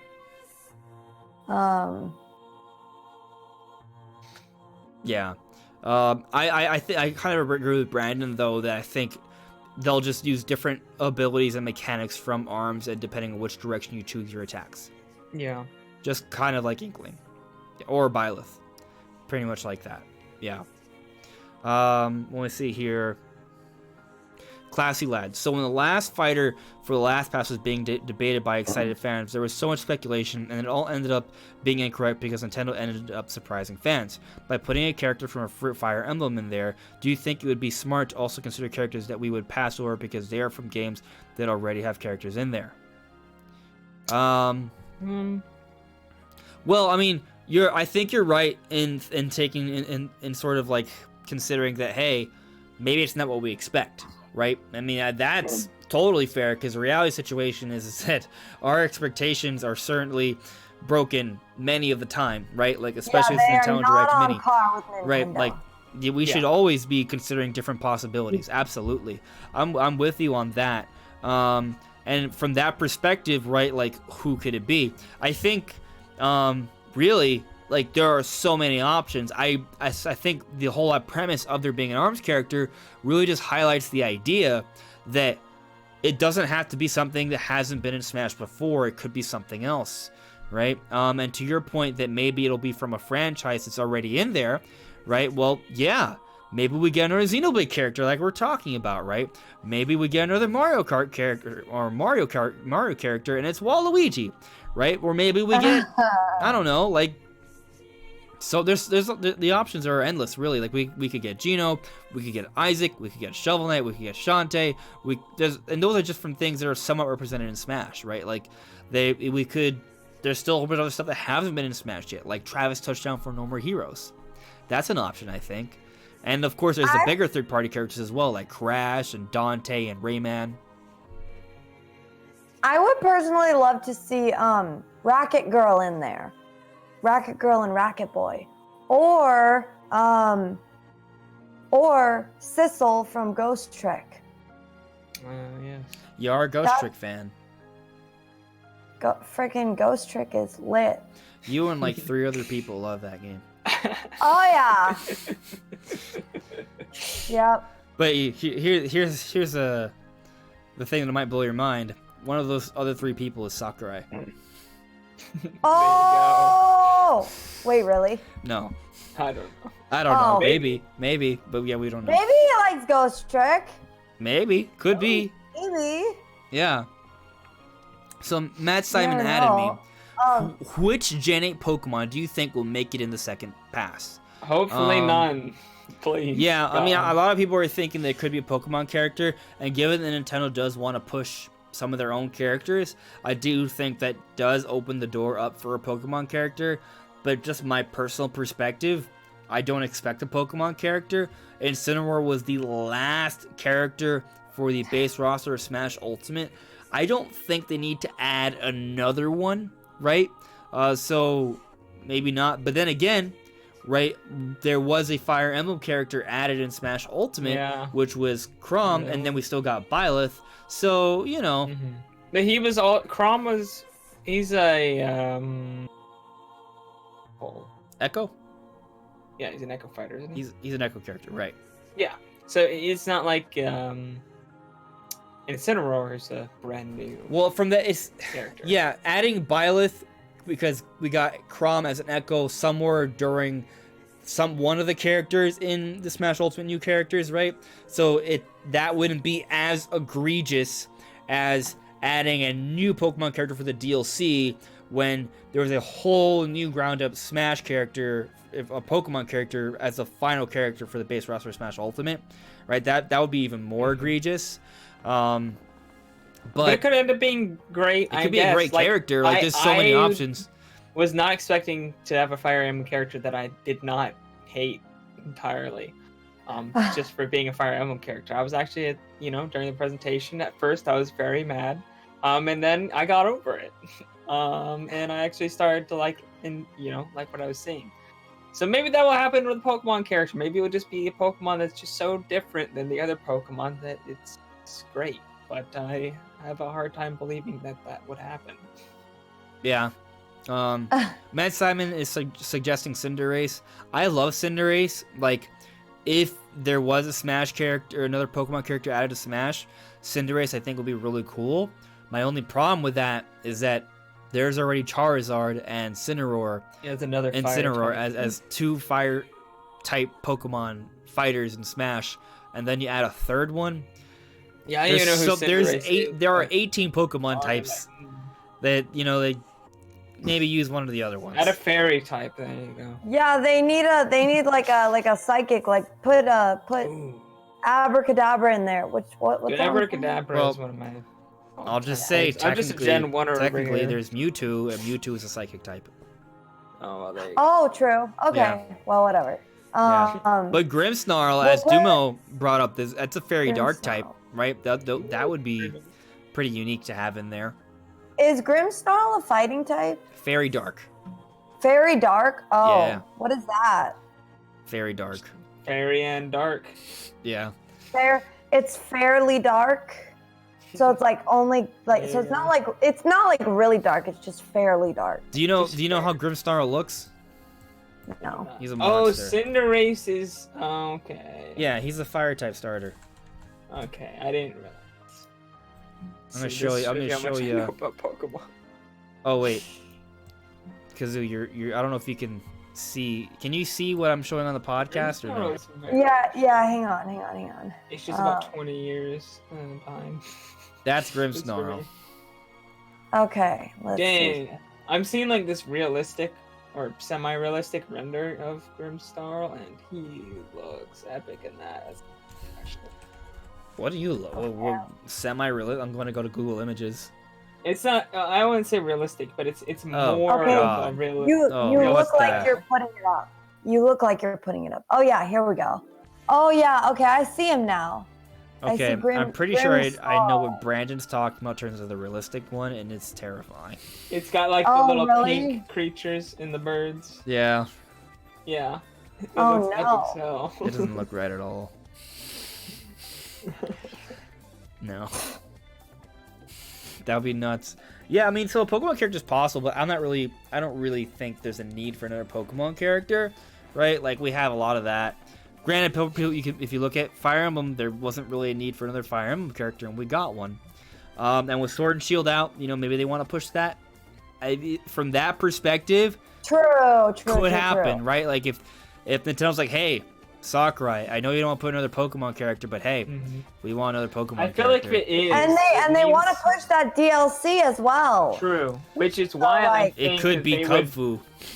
I feel like if it's gonna be a Pokemon character, it would need to probably be like the second character. Otherwise, it's gonna be It's gonna be after the DLC's already out. Well, it's gonna be like further away. Well, there's two parts to the DLC. There's one coming out in June and one in the holiday. So. Okay.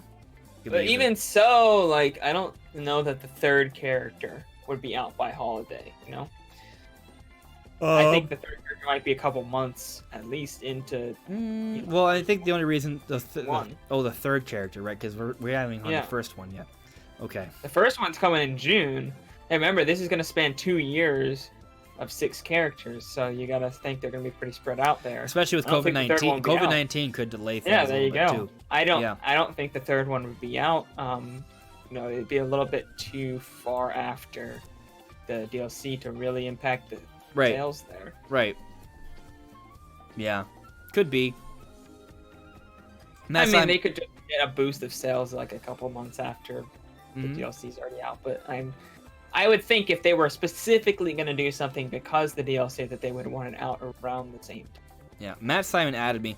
The Nintendo and Pokemon Company would want to push Cinderace into Smash since in the anime, Scorbunny evolved into Reboot, and the final Smash for Cinderace could be G-Max Fireball. Again, maybe. There's a lot of Pokemon. Could be, but we'll see. We'll see. Oh, hey, Sideline. Shout out to Hello there, Sideline Gamer. Oh wow, Juma Plays suggesting maybe one of the Galarian legendary birds, because Moltres, Zapdos, and Articuno are getting Galarian forms. So that'd be really interesting to have a flying character. I don't know how that works to just literally add a giant bird. I don't know. It would be interesting. It would be very different, I think. But then if they just could fly, it would be weird. So, what was I going to say? Actually, I know Pokemon, Kirby right? How'd you guys feel about the Nintendo Direct Mini ending on Pokemon? Disappointed. To be frank, I thought it might have been either Zelda or I didn't. Metroid. No, I didn't. I didn't think it was going to be Zelda, but I thought it might be Metroid. Well, I was hoping for that until it was a Nintendo Direct Mini. But even so, like, I feel like 2D Metroid can still be announced in a Direct Mini. So, I think the other thing that clouded or restrained my expectations the moment I knew it was a Nintendo Direct Mini, because the first thing Nintendo tweeted was the Xenoblade Chronicles Definitive Edition right after the Nintendo Direct part, and when I went to click on the video, you see like suggested trailers. So you kind of already know, like, if there was something huge like Zelda or Metroid, it would have been like a suggested trailer right there. Then the only suggested trailer was like a Shovel Knight trailer and Xenoblade Chronicles Definitive Edition. So my perspective was okay. I went immediately on the link you sent me. You're welcome, Brandon. Thank you. I kept your expectations. I don't look at the side. I try not to, but I have eyes that see so much. Yeah, I do my best to keep it, you know. Yeah, that's one of the disadvantages to doing it not live, like just publishing it. Like people, if you watch it live, it's much harder you to surprise. Can't be spoiled, right? If you don't watch it live, then you're gonna get spoiled if you're on the internet. So that's what happened. And I didn't try to look for spoilers. I just saw that there wasn't like a Zelda or Metroid trailer. The only thing I got spoiled about was that there was something ARMS related. I thought it was ARMS DLC. Oh wow! So your mind still was blown. Yeah, I was still like, oh, Smash. And I was still surprised I saw Shifty, tweeted that he was like glad he got all that ARMS practice or something. I was like, oh, they added more ARMS DLC or something. Well, they did have the yeah. There you go. Hello there, Stephen Hunter. How you doing? Matt Simon is asking, do you think a Capcom character will make it in the second pass? A lot of people are really pulling for Dante. Maybe. Like I do think Dante would fit the description for the kind of third-party characters we've seen so far in the Fighters Pass, so that could maybe happen. Otherwise, I don't really expect any other character. I would like to see Okami, or I mean Amaterasu. Yes. Like that would be really cool, but I don't know if that character has enough notoriety.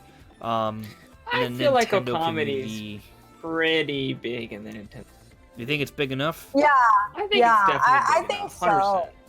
100%. How about Sissel for Smash? Sissel is a Capcom character. Oh, are they? There you go. Yeah. Yeah, I don't know it's who a they are. Confirmed. Capcom character. Ghost Trick is a Capcom franchise. There you go. Ghost Trick, Maybe. guys. Ghost Trick. Yeah. Oh man, Duma Play said that Zapdos looks grounded. That's true. Going back to the whole our legendary bird thing, the Galarian form for Zapdos does not fly. It looks more like an ostrich, so it could be kind of like a raptor bird kicking you down with electrical fighting powers. That'd be interesting as a Smash character. That would be funny. Yeah, Like a Sounds Velociraptor. hilarious. like might be kind of cool. Yeah. Phoenix Wright. I have a There you video on why I thought that Edgeworth was gonna take Byleth's spot. You know, before we knew it was Byleth. Right. Yeah. Which Phoenix Wright would be like how would their moveset be is what I'm wondering. Like it was kind of a joke, but like what do you attack with? The jury? yeah, attack with objection. A gavel? Objection. Yeah, a gavel. Hey, that works. Pen and paper? A briefcase. Hit him over the head with the briefcase. Which one was in Marvel vs. Capcom? Was it Phoenix Wright who was in Marvel vs. Capcom? I guess the Yeah, thing is it like was. if you would have Yeah. told me that Wii Fit like before Wii Fit Trainer was announced as a Smash character, I would have had a hard time imagining Wii Fit Trainer as a Smash character. So from Yeah. that perspective, maybe the Sakurai team could come up with a legitimately Yeah, it could be. fun moveset I mean, for a Phoenix Wright character, happen, I maybe. guess. I still think, like, at least with Wii Fit Trainer, like, there's athleticism there, there's physical action, right?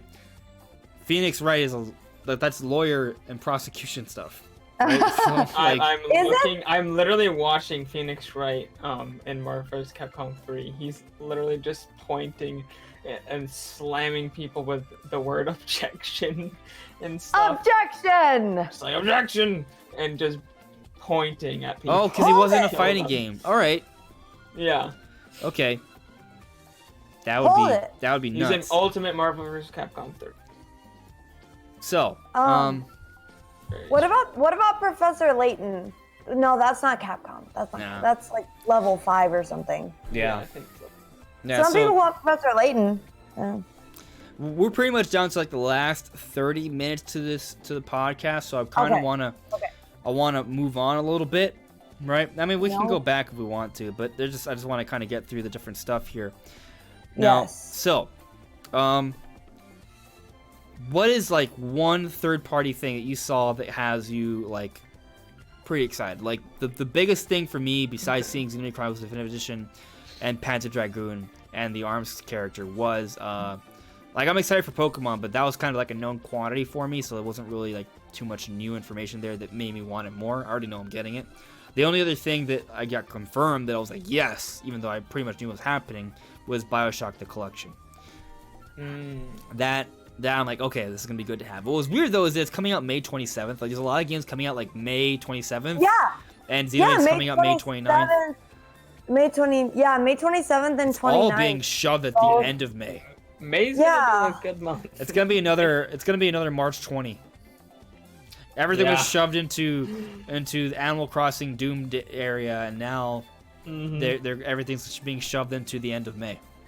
It is weird how that happens. Like a lot of times, it just ends up like every game is like very close to the end. It's like, did the publishers just go out and just be like, "Hey guys, let's just all have this terrible idea to put games all in the same I exact don't get time"? it. Like so I people have to want choose. BioShock the Collection, but I'm gonna buy Xenoblade Chronicles Definitive Edition. Yeah, you're gonna They buy would, like, Xenoblade first. Commune amongst themselves and be like, "Hey, our game's coming here. Okay, maybe we'll put our game up here." Especially if it's on the same system. Like, talk, move things around a bit, and spread things out. But no, they're just like, hey guys, how can we be the most inconvenient for gamers' wallets and Yeah. time? It's just strange. I don't get it. I really don't. But yeah, for me, BioShock the Collection, I'm probably not gonna buy it immediately because of Xenoblade, right? Yeah. But I'm glad it's gonna at least be on the Switch. So at some point, I'm like, hey, I want to play another game. That's gonna be there, and I'm probably gonna get it. It's 3 awesome games in one. You know what? It's pretty much like. Yeah. It's pretty much like a Prime trilogy. Oh. Yeah. There you In go. fact, Cool. actually, they're both similar. They're Very both the cool. same genre, first-person adventure. There you go. Yeah. Well, you're over here with your 3 games in one. I'm over here with my 51 games in one. Really? The Really? Clubhouse Oh, that games one. 51. Yes. I totally forgot about Why that. are we into that? It's because we're in quarantine, so we have to play board games digitally. I like board games, and there was so many, I don't even know how to play. And there was like it felt like one of those Wii like mini game collections. Yes. Wii Oh Sports my or, gosh, like, totally. Wii Moo, I think it's Wii Move. or Clubhouse something. Games 51 Worldwide It Classic. felt like Wii very much Play? like a Wii mini game Are you talking collection. about We play? We play. That's what it was. I think Yeah. it's called Wii Yeah, Play yeah. Moo or something. I Uh, don't remember. I mean, like, It's really weird. do we know how much it costs? I have that. I don't. I can look it up. It might be on the eShop. Clubhouse Games 51. Well, I'm gonna look it up and see if they have a page for it on Nintendo Switch. Yeah, but there's a lot of interesting games. BioShock, Burnout Paradise, Borderlands, Catherine, Ninjala. Ninjala's a new game, guys. Ninjala It's looks gonna be pretty cute. $40. Okay, that's never happened. That's no. Sorry. Oh, the board game collection? Yeah, it's gonna be $40. Oof. Dang. It's a little bit more expensive than I was hoping, but it's Yeah. Well, that is less than $1 per game, though, if you think about it. there you go. And they got online play. Not for every game apparently, but for some. Yeah, why is it not for every game? I don't know. I think some games just don't make that much sense. Probably don't. Yeah, it probably doesn't translate very well to online play. I guess. Right, but how do you guys feel about Ninjala though? It looks so much like Splatoon. Ninjala, honestly, looked okay, I guess. There was nothing about it really drew me in. It was just kind of like, okay. So here's the thing: when I first saw, for the record, Ninjala is not a Nintendo IP, right? It's something Right. else. But when I first saw Splatoon, it initially did not excite me, right? But as I watched the footage for it, and I started to see the gameplay, and what was so cool about it was the mechanics, the premise of, Right. yeah, it's a shooter, but being able to spray ink everywhere, right, and then jump into it, go on walls, hide, pop out from different angles that you could never do at any other shooting game beforehand. Oh, no. The game was incorporating mechanics that we had never seen before in any other game ever. So it was very unique and refreshing. And once I started to see that, that's when I started to really buy in for Splatoon. For Ninjala, it looks fun. There's some cool little elements there, but it's not like, it doesn't look like groundbreaking to me like Splatoon was, right? Yeah. So The instant I saw Splatoon, like the very first trailer, E3, I think 2014 was it? Which E3 was it? 2013? It was E3. 13 or Yeah, 14. 2014. 2014. I want to say maybe, but I feel like the first time it was probably shown would be 13. Okay. Um, Was it 13? I don't think so. I'm pretty sure it was 2014.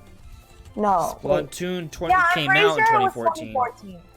2014. I'm sure it was 2014. Actually, no, you're right, because Splatoon actually came out May 28, 2015. Yeah, I was like, I'm pretty sure it was 2014 because 2014 Yeah. was the first Right. E3 I Yeah, ever it was. watched. It was. And I Yeah. remember watching them live, because that's the first E3 I ever watched live. Oh, really?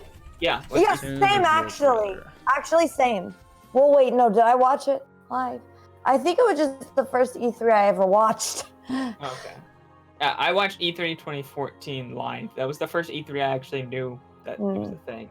I didn't really Right, so know it what is E3 was. absolutely 2014. I'm looking Yeah. at the announcement trailer. But It I was in remember 2014. seeing that, and I was just instantly like, "Yeah, this is amazing." And I remember watching every single bit of the footage they were showing of them playing the game and just being like, yeah, it's amazing. This one, it was like, okay, it looks interesting. Looks unique, I guess, but didn't like wow me. Didn't really draw me in super. But it is free to play, so I'll definitely try it. So that's got that going for it. And apparently, you don't need the online to play online, as is the case with free to play games. Just like Fortnite on the Switch, you don't have to have the online. That's interesting. Really? And so that is a cool thing about Ninjala, that it is free to play. Mm-hmm. So that for that reason, given that it's free to play, May 27th also. So, but at least it's free, right? So I don't have to spend as much money. While on the May 27th, what's gonna happen is like, oh, it's 2 days away from Xenoblade Chronicles Definitive Edition. I need a game. I need to play something. I'm waiting for it. I'll just buy this. I won't buy it because it's free. Ninjala will be free. I'll just play that for 2 days and get Xenoblade Chronicles. Yeah, you just download it, play it for 2 days, I'm just busy. never touch it again. Yeah, I see Podcast Dojo is in the chat. What's up, man? And he is excited for Catherine.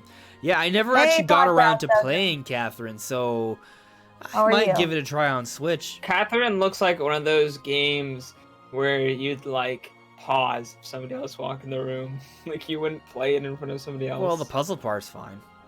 The story aspects are definitely, yeah. Yeah, it looks kind of naughty. That is the point. Yeah, it is. But I think it's a cool game for sure. It was a very unique game that did come out during the PS3 era. So it's another it's a classic really that I'm glad is on Switch. And that is just kind of a thing for Switch, right? We're not getting a lot of like new third-party games, but what we're getting instead are a lot of popular third-party games that are classics that are going to be sort of cherished for a very long time, and that's going to be on the Switch. So they're kind of the kind of games that will continue to sell somewhat because they were great games, right? And the Switch is building up that lineup, which I think is special for the casual gamer who doesn't need to buy everything day one. Just they want to have a nice lineup of games, and that lineup on Switch is just getting better and better and better. True. That is true. That's a really good point. Podcast Dojo says it is naughty. Oh, yes. Okay, well, definitely is. but I thought Catherine came out recently. There might have been some sort of re-release or something, but it's been out for years. It's been out for a while. Okay. Yeah. You know, another 360 era game that I was excited to see was Burnout Paradise Remastered. Yeah. When that game first came out, I thought for sure they were going to put that on the Switch. And then there's no Switch version. And I was like, sad boy. But I remember playing that on the 360 like all the time as one of the best Burnout games. Very different than the original Burnout series, obviously, but it is fantastic. It's great to see it on the Switch. That was another surprise, actually. Yeah, so I'm glad that's there. So, I mean, you know, basically Nintendo offered some good stuff to play leading up to the summer. We got some games. Nintendo games are coming out. There are some published release dates. We know about things as we needed right before the shareholders meeting. But, as we noted earlier in this discussion, there literally is nothing beyond the sun. Yes. What is happening, my friends? Like, we are in uncharted territory. COVID-19 definitely is causing some issues. Yeah. But does that mean 2020 will not be a great year? Are we not going to have a big holiday game? Is that why we don't know about the big holiday game? Because there's nothing there. I'm going to say that's not why, because in reality, we don't know about anything past summer. Nintendo is going to have things throughout that time. Yeah, definitely. Now, what it's kind of looking like right now, this might not be the kind of year where we get an awesome Nintendo game every month, right? Because we didn't get anything in February. We're not getting anything in April, right? We're getting Xenoblade in May, so we may skip June, right? And then we'll get something in July. And but June that could maybe. Does Bravely Default 2 have a release date? They got the Smash that's good enough. Right, we might get 2. I think it just said 2020. I think. Right, so that could be a later year game. Actually, I can still see it making it for July, right, to sort of be coming out around the same time as Octopath Traveler, maybe August or September. But there's that. How do you guys feel about Breath of the Wild 2? Like, a lot of people were hoping to see it during this direct. It did not happen. What's going on, Brandon? Well, Sorry, I thought you accidentally said Bravely, or I thought you meant Bravely Default 2 because we were just talking about it, but I understand what you said. Yeah, I was I did say Bravely Default 2, right? No, you said Breath of the Wild 2. Well, yeah, I was talking about Bravely Default 2 for a while, Right. and then I moved on to Breath of the Wild 2. Yeah, that's what confused me. Oh, I sorry. thought you. Yeah. Yeah. Anyways, I'm just being confusing. Let's just. That's okay. No, clear it up because people who are listening might not have understood either, right? Yeah, but Bravely Default 2 looks awesome. I'm actually surprised at how great it looks. I really want to play the demo. I haven't had time, but I'm gonna download it soon. Yeah, give it a try. It's free to play to start, right? We can check it out, see if we like it. Kind of the same way they handle Octopath Traveler, and then hopefully a few months later it comes out. So I think it could still maybe come out around July or August, honestly, just like Octopath Traveler did. And I think that'll work out just fine. But besides that, we don't really know about anything else towards the latter half of the year. I'm assuming No More Heroes 3 will come out. I think at this point, right, it's maybe safer to assume games that we already know are in development are more likely to come out this year than things that have not been announced at all. If that's the case, really, there's only like 3 things from Nintendo, and one of them is definitely not happening this year. That one that's definitely not happening this year is Metroid Prime 4, right? Yeah. But I think Bayonetta 3 has a strong candidate to come out this year. And the other one, I think, is Breath of the Wild 2. Okay. Yeah, I mean, I was saying before when I was trying to predict stuff that I was skeptical about Breath of the Wild 2 being at this direct, and I was very much like thinking it might not be there, and it wasn't. As soon as I saw the direct meeting, I was like, yeah, it's up. And the fact that I got through even a tiny bit of Twitter, and didn't see anything about Breath of the Wild, was like, yep, it wasn't there. Right. So let's go back to what I was talking about earlier, though. How I've been saying for the last few weeks that if we don't see Zelda during this direct, that Breath of the Wild 2 is not coming out this year. However, when I said that was something that's going to be a major General Nintendo Direct where they would announce the holiday title or talk about the holiday lineup. We don't know about what's coming in the second half of the year, and this wasn't a General Nintendo Direct, a main one, it was a Direct Mini. So we still haven't gotten that General Nintendo Direct yet where we learn about the holiday stuff. So for that reason, I'm still maintaining my stance that Breath of the Wild 2 could still be the holiday title, but it really comes down to how COVID-19 is going to impact development, I think.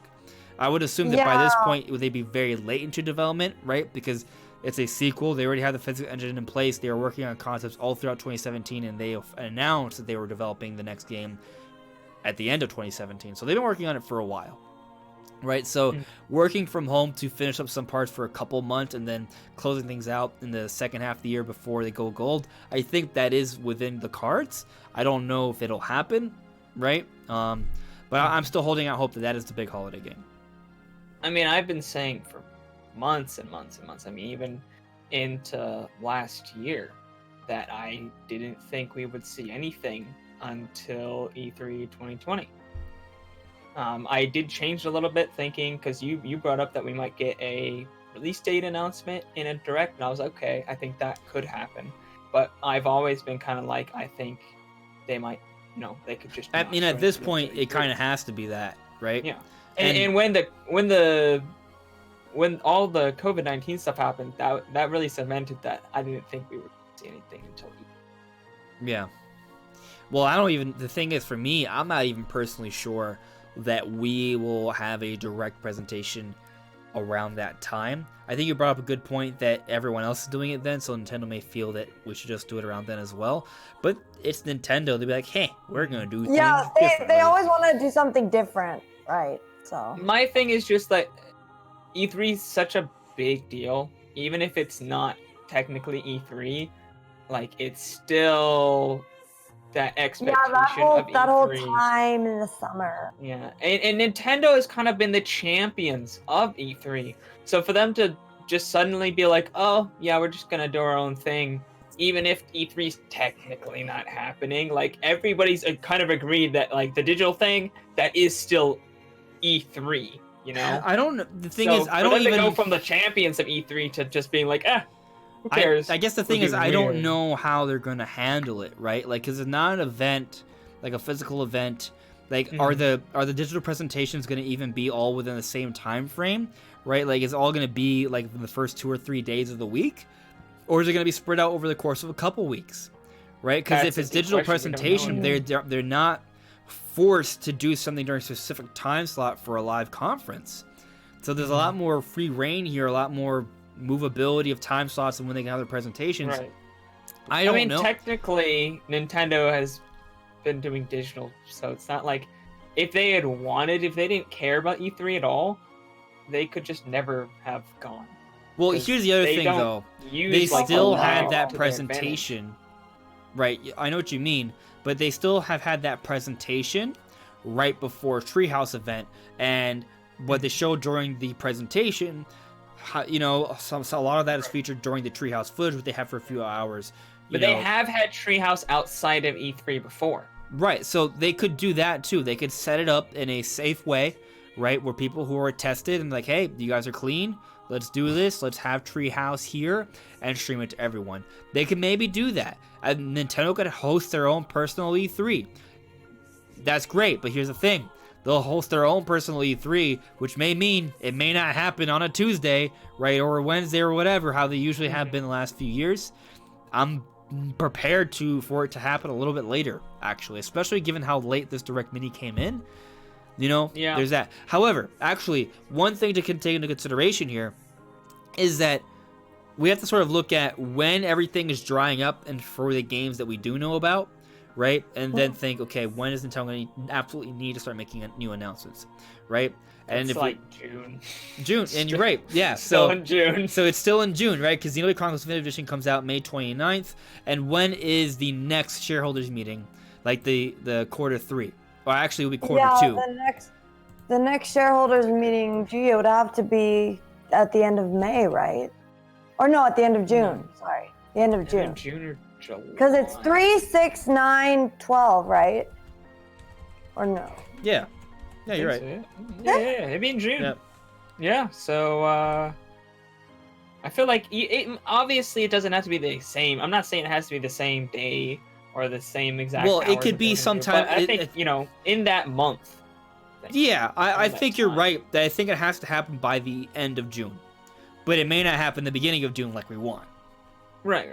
I'm fully prepared for it to be like the last week of June, the very last minute.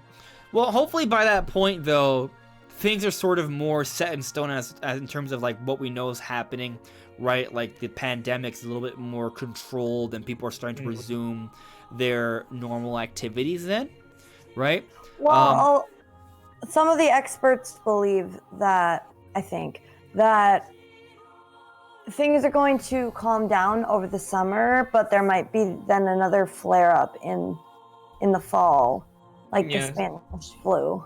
And some people are predicting various flare-ups for even like past a year. Yeah. Well, hopefully it's not as significant where all these measures are not as needed to, restrain it, and hopefully things will work out just fine. Like a I'm trying to think. Nothing. My brain is not helping me here. What you were saying? Hopefully, we could get an antidote. I'm trying to think. A vaccine. Vaccine, yes, thank you. Okay. Hopefully, we can get a vaccine, because if you establish herd immunity, things will calm down. I feel like it's not going to calm down until that happens. But it could take a while to get that tested and then actually share it out and give it to everyone. That's going to take a long time. Right. Especially in America, where corporations are greedy and they want to sell you a vaccine for like $20 bajillion. I'm sure, honestly, I think it will probably calm down in other parts of the world first. They seem to be handling things a lot better. They give away treatments for free. They test for free. All that kind of stuff. So I feel like U.S. might be the last place. But not to get political on it, but that's kind of seems like it might happen. Question, guys. We know that they're going to show us the ARMS character in June. Now, is that when they show us that ARMS character, is that going to be a separate Sakurai Presents, or is that going to be a I think part so, of a direct, an E3 direct? Yeah, I think following the trends, they usually have a separate presentation Yeah. for the DLC. I think what makes more I feel sense like is this was the announcement, and then they'll have a separate presentation. what makes the most sense to me, actually. Yes. Right? Is Well, that you're right? You guys are right. Will be a separate presentation early June, then perhaps some later into June. I don't know how late into June, but just separately. Yes. Right? We have another thing, and during that E3 direct presentation, we get another Smash character announced. And given that it'll be the E3 time, that could actually be a good opportunity to announce a major third-party character. Right. Either that, or they finally announce Rex and Pyra because it'll be shortly Interesting. after release of Xenoblade Chronicles Definitive Edition. One or the other. only. I don't think they actually have to announce Rex and Pyra like immediately after the Definitive Edition comes out. It could be a couple months later. Let me just look at what they did with Byleth, right? I think that's fine. Look what they're doing with ARMS. Like, it's way after the fact. ARMS, it's only been 3 years since ARMS release. Right, so I don't think there's necessarily a need to have, if there is going to be a Xenoblade 2 character or any sort of Xenoblade character as DLC, I don't think it has to be like as Definitive Edition is coming out. I think it could be a few months later. Yeah. Oh no. In other words, I'm saying that I think most likely Challenger Pack 7 is going to be a third-party character. If it isn't, I think it's going to be That because... would make sense. I feel like especially because E3 is a kind of venue where having a third-party character announced would be pretty cool. a lot of hype around that. I will say, if it Like is Master Chief. another Nintendo character, it could be like. I feel like if it is another Nintendo character, then it is really Nintendo focused. Because I don't think if it is more like spread out, in terms, like if there's like 3 Nintendo characters and how many are there total? Yeah, 6. they'll be There's like 6 total. they'll be 6 like total. 6. 3 and 3, then they would do 6, that 8, more 10. evenly. Yeah. Yeah, like if there's another, if it's back to back Nintendo characters, I don't think it's gonna be like, okay, we're loading up the beginning with Nintendo characters and the last 4 are gonna be third party. No, I think at that point, if the next character is a Nintendo character, the most we're getting for third party characters in this pass are 2, right? Yeah, I feel the same. But I think there's gonna be, we'll see what happens, right? I would be fine with that. Like, I don't really care about third party. Right. To be Well, honest. it's interesting because most of the discussion is about third-party characters, but I'm with you. I'm a Nintendo fan, which is why I love Smash Brothers, right? So I'm more excited about Nintendo characters. So like I've seen some people say, "Oh, Byleth is dumb, ARMS is dumb." I'm more excited about Byleth, and I'm more excited about an ARMS character than I was about Joker, right? Just because it's more relevant to me. At the same time, having these other third-party characters kind of acquaints us more with other franchises, and I think that's important. But again, if you want to get me to buy the second Fighters Pass, I'm buying it for sure. I'm just kind of speaking in general, right? If you want to get Nintendo fans to buy the second pass, probably gonna be safer to have it more be Nintendo-centric, in my opinion, at least. Honestly, I didn't buy the first Fighters Pass. I only bought Banjo. I don't really care about any of the other characters in that pass, except for Banjo. But this one, now I'm like, okay, well, I need to get the ARMS character the day it releases. And so it's like, well, it's gonna be difficult because for me to make a decision on this, because I'm literally the most indecisive person ever, but also because obviously if you buy each character individually, it's gonna be more expensive than buying the whole Fighters Pass. You have a better value from getting each pass as a whole. Yeah. Right. Wait, what? A better value from getting? No. From getting the pass, getting the whole pass. Yeah. Oh. Yeah. Okay. I thought you were saying getting each character pack. Okay. No, anyway. getting the whole pass. Right. Yeah. Obviously, that's a better value. So I'm like, Well, I could just buy the whole thing because I know that I want ARMS day one. But then I don't know if I'm going to care about any of the other characters because I only cared about one in the last one. So, And like... who was that? Who was that? Was that Byleth? Banjo. Oh, Banjo. No, Okay. Banjo. Right. We were talking about Banjo being in Smash months before it was announced. I'm glad we were right about that. Yeah. Oh, yeah. Yeah. But I love what Caleb 5 Stars is saying. Honestly, I want some Nintendo DLC for my Nintendo fighting game. Right? I was making the same point before Byleth came out. Like, what if we got Nintendo DLC for a Nintendo fighting game? Yeah, we're in agreement. Like, Nintendo DLC for a Nintendo fighting game makes a lot of sense. So... Yeah, but also Byleth was Right. that. Then Byleth absolutely was that. Exactly. Yeah. But a lot of people did not think it could be a Nintendo character. I was saying, guys, maybe we'll finally get a Nintendo character. I know it sounds crazy, but maybe we'll get a Nintendo character, right? For a Nintendo fighting game, maybe it's a Nintendo DLC. But we got it. I see Cotton Pop there in the chat. Hello there. So, anyway, Hey, Cotton Pop. You know, for this first half of the year, what are you guys most excited about? The ARMS character. Okay. The ARMS DLC character. Obviously, it's for me, and I'm sure it's the same for you. It's got to be Xenoblade Chronicles. Future connected. I mean, like Future real. connected. Future. I just think it's a cool thing, future connected. Yeah, Xenoblade Chronicles Definitive Edition is what I'm very excited about. I love how the game looks. It's beautiful. But they redid the musical scores, right? So we have redone Some music. of them, yes. Some of That it.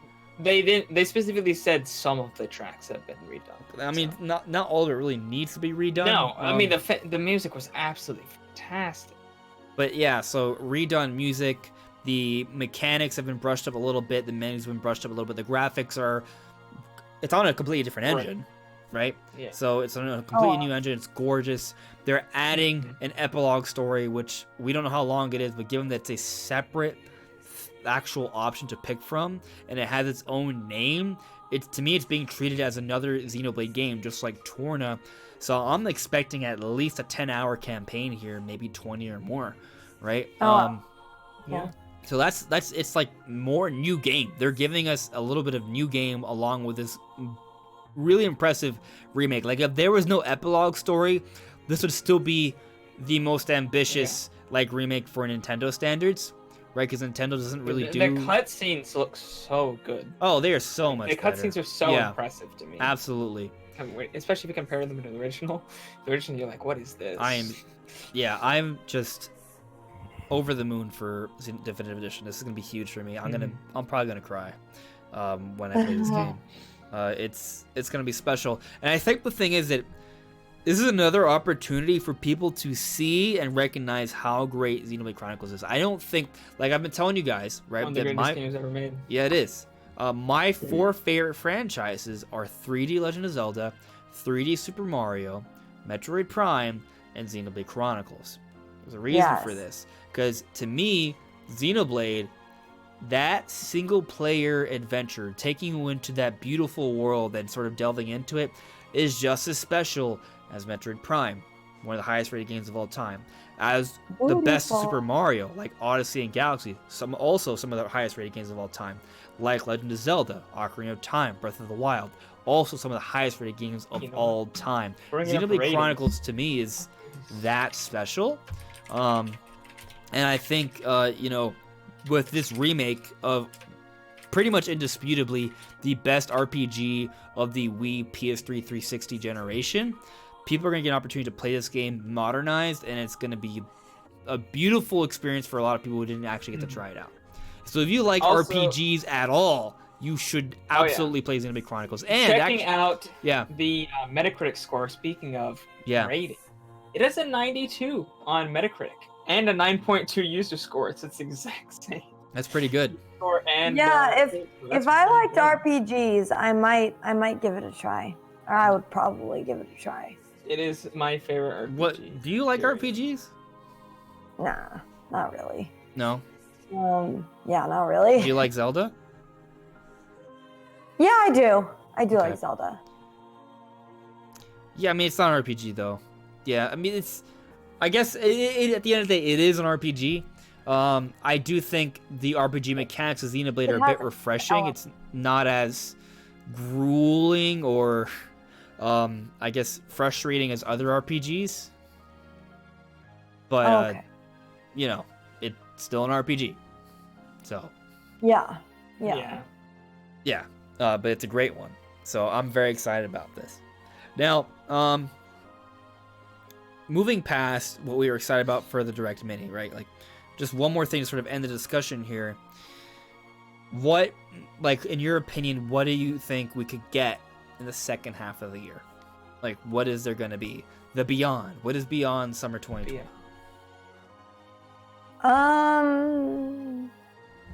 And for the record, Podcast Dojo, I know Zelda is not an RPG. I simply asked because it's an adventure game that has some similarities to Xenoblade. Element. Yeah. Yeah. It has those elements, but it's not totally an RPG. But anyway. Yeah. I really don't know what we could see. I'm excited to find out though. Like, I'm sure there's going to be a lot of stuff coming out. You know what we didn't see in this Direct, which just blows my mind? We didn't see Pikmin 3 port. In fact, we didn't see any Wii. Oh yeah, No, there were no none Wii of U them. ports. No That's Wii U true. ports. No, and How? Emily Rogers Wow. has been saying there's a bunch of Wii U ports. Paris Schneider It's supposed to be has- 2. There's been a lot of different insiders, like all over the place. Credible ones. Really, really, really credible. It's not Yeah, even like, so you know... That doesn't mean it's not 4chan or coming. It just nothing. means it not coming yet, right? It Right. could be later in the year. Yeah, I'm so- just like, my mind cannot comprehend how we did not get Pikmin 3. And it could be or- the Nintendo's pacing themselves, right? Because of COVID-19, this year's gonna be a little bit more Yeah, barren. maybe. So, Oh, probably. You're probably right. Yeah. so a Maybe Pikmin this 3 was planned port to might a be. full direct, but because of COVID-19, they made it. They had to change it to be a mini at the last second because they had to take out a bunch of stuff. Possible. I don't know. Maybe. Possible. Yeah. Maybe. Yeah, Xenoblade. It's given that it's a remake. Probably didn't have the. It was probably pretty much done once all of this issues started coming up. So that game's probably ready to go. I mean, if it's coming out in May 29th, I mean, it's probably already gold Yeah. at this point. So it was like almost done. Yeah. So So. No I- Pikmin 3. You know what that Right. means, right? Arlo's crying. True. Yeah, I mean, I still think a Pikmin 3 port is likely. I still think Paper Mario is likely. I still think 2D Metroid is likely. I still think Zelda, I mean, we know Zelda exists, so that's not really a debate there. It's just really a debate if it comes out this year. And I'm just talking about in terms of likely of existing. I don't know if they're going to come out this year. And then I really want the Paper Mario Return the for rumored sure. Mario Kart game, if anything, I would say maybe that doesn't come out this year. I don't know. And then there's Bayonetta 3, right? Bayonaughty. Bayonetta. Bayonaughty. And there's also the Pokemon DLC. They're probably going to try to heavily rely on that and push that. I mean, I really think they are, because normally they would not have shown Pokemon DLC as the final big thing of a Direct. I think that kind of speaks towards, like the situation. That. Now, granted, I'm excited for Pokemon DLC. Don't get me wrong. I think it's going to be pretty cool. But it's not something they would normally show off to end a Direct. So I do think it could suggest some things about the rest of the year. Let's just play a game and assume that they have a game come out every other month, right? I want to play a game. So May 29th is Xenoblade. June we just get the ARMS character, right? So maybe like the off months we get DLC instead, right? And smaller little things. In Oh, terms so of- like on the even months you get DLC, and then on the odd. or a smaller game, yeah, Oh, and then right. So maybe then in July we get Bravely Default 2, right? And then after Bravely Default 2 in July, maybe August is Pikmin 3. Given that it's a port, maybe we could see that. And then Maybe. maybe September, right? September perhaps would be well, what's so July is 7, right? August is 8, September's 9. Okay, cool. September's the 9th Yes. month. September's 9th month. Maybe in September we get Metroid, right? Which would be kind of line up with like the Link's Awakening slot from this previous year. Maybe it's so a 2D Metroid then, and then October. Oh, a 2D Metroid. Oh, okay. I Yeah, thought you meant 2D Metroid Metroid. one. I was like, I don't know about that. No, not Metroid Prime 4. No, absolutely Yeah. not. No. Like Metroid 5. Like, Metroid 5. I could see that maybe, and then, I mean, I don't think they would be this slow throughout the whole year. I think maybe towards the end they could start to really kick it up. Then maybe we get Bayonetta 3, yeah, ramp up a little and maybe Zelda and Paper Mario. There you go. Like that would be a good way to end the year. Yeah, it would be. That'd be good. Yeah. That'd be hype, actually.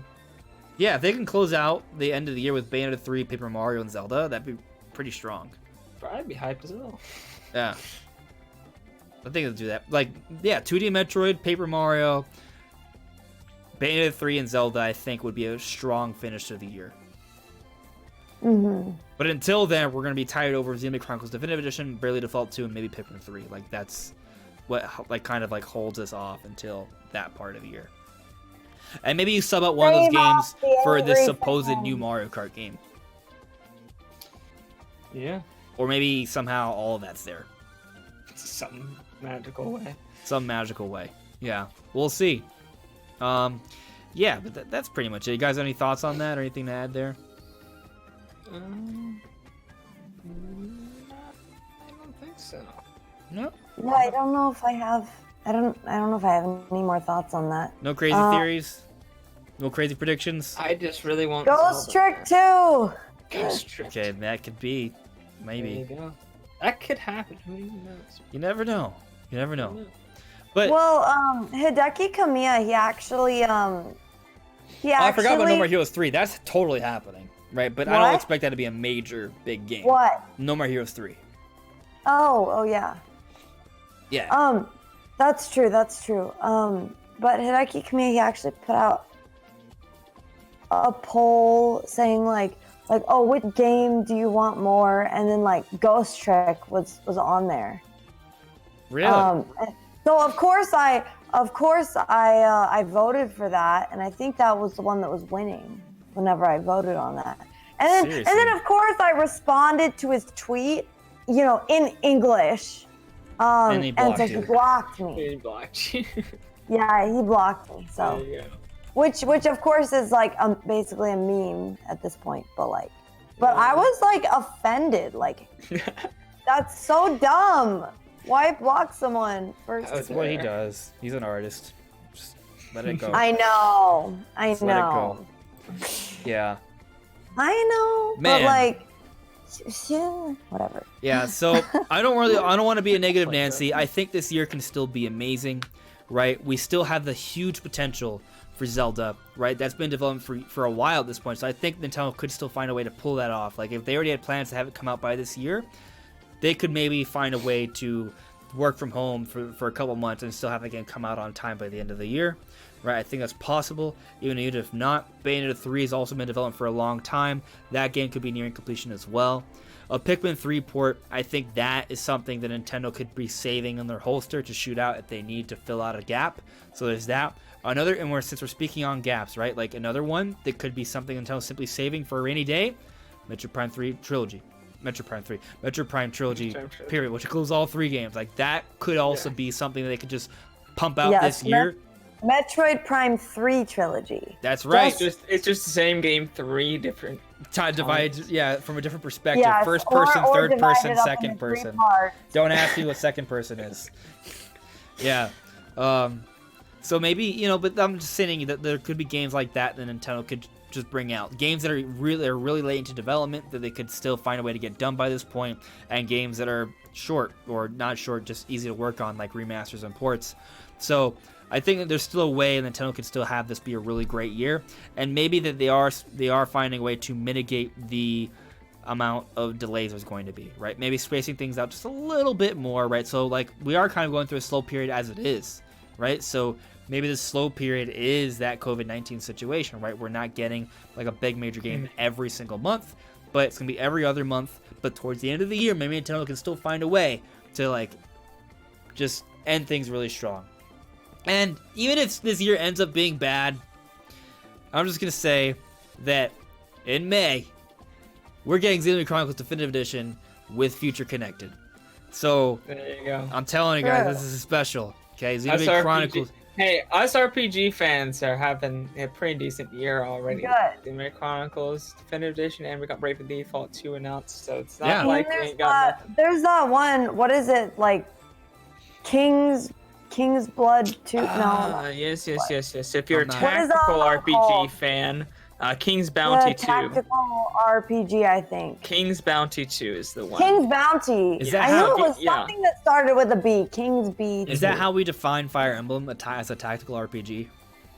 Mm, It's not real-time I strategy. thought it was turn-based. King's Bounty is very different from Fire Emblem, I Okay, think.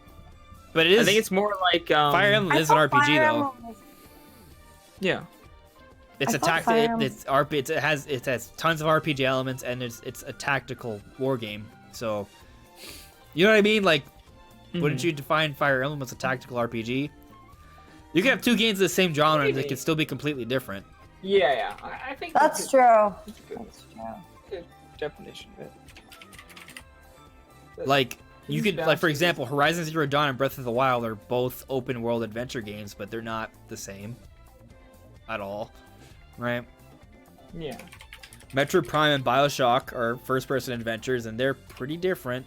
There are similarities, though, you know. But Uh-huh. maybe I'm not helping my case here because I'm bringing up games that have been compared. There you go. Yeah. XCOM is also considered a tactical RPG, apparently. Oh, yep. Fire Emblem is a Tactical RPG, right? Oh, okay. According to Google, it is a tactical RPG. Yeah, because The all-knowing Google. genre doesn't mean that much. All it means is that, hey, there's numbers involved and stat raising, and there's tactical strategy. Like, there you go. That's it. Yeah. Big deal. Adventure game. You adventure in an open world. All right. Okay. Platformer. It's all about jumping and sort of perspective on where you're getting to the next platform. Okay. Shooter. You shoot things. Like, it is Right. like Splatoon's a shooter. So is Fortnite, right? They're very different. Very good. Halo's a shooter, a first-person shooter. They're all very different. So, yeah. Anyway, Future Connected. I'm excited about this. Like, I'm looking forward to it. In the meanwhile, I'll play Animal Crossing and make videos. So, we'll be fine. What? In the meanwhile, I'm going to be playing, Oh, like, the next meanwhile. month and a half. I'm going to play Oh, yeah. Animal Crossing and Smash and make Yeah. videos. Theorizing Animal about everything. Crossing non-stop. That's And what the- I do. And I the Animal I just got Isabel, actually. Brave the Default 2 demo. Gotta play that. Oh, that's right. And then there's the ARMS. Panzer Dragoon. Yeah. Yeah. We got some stuff. We got some stuff to do. Maybe there's also our backlog, right? Yeah, that's true. I'm going through my backlog as well. Gotta, especially with Game Pass on PC, man. A lot of. Yeah. So I also actually, got some Switch backlog as well. So. Podcast Dojo's talking about Arlo. He's saying, agreed, Arlo can be a little unfair, especially when he doesn't get what he wants.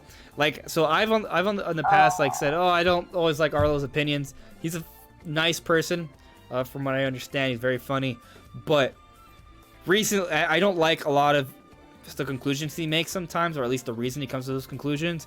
But he recently made a video talking about how he thinks Breath of the Wild 2 is going to be a holiday game. Only now he's saying it.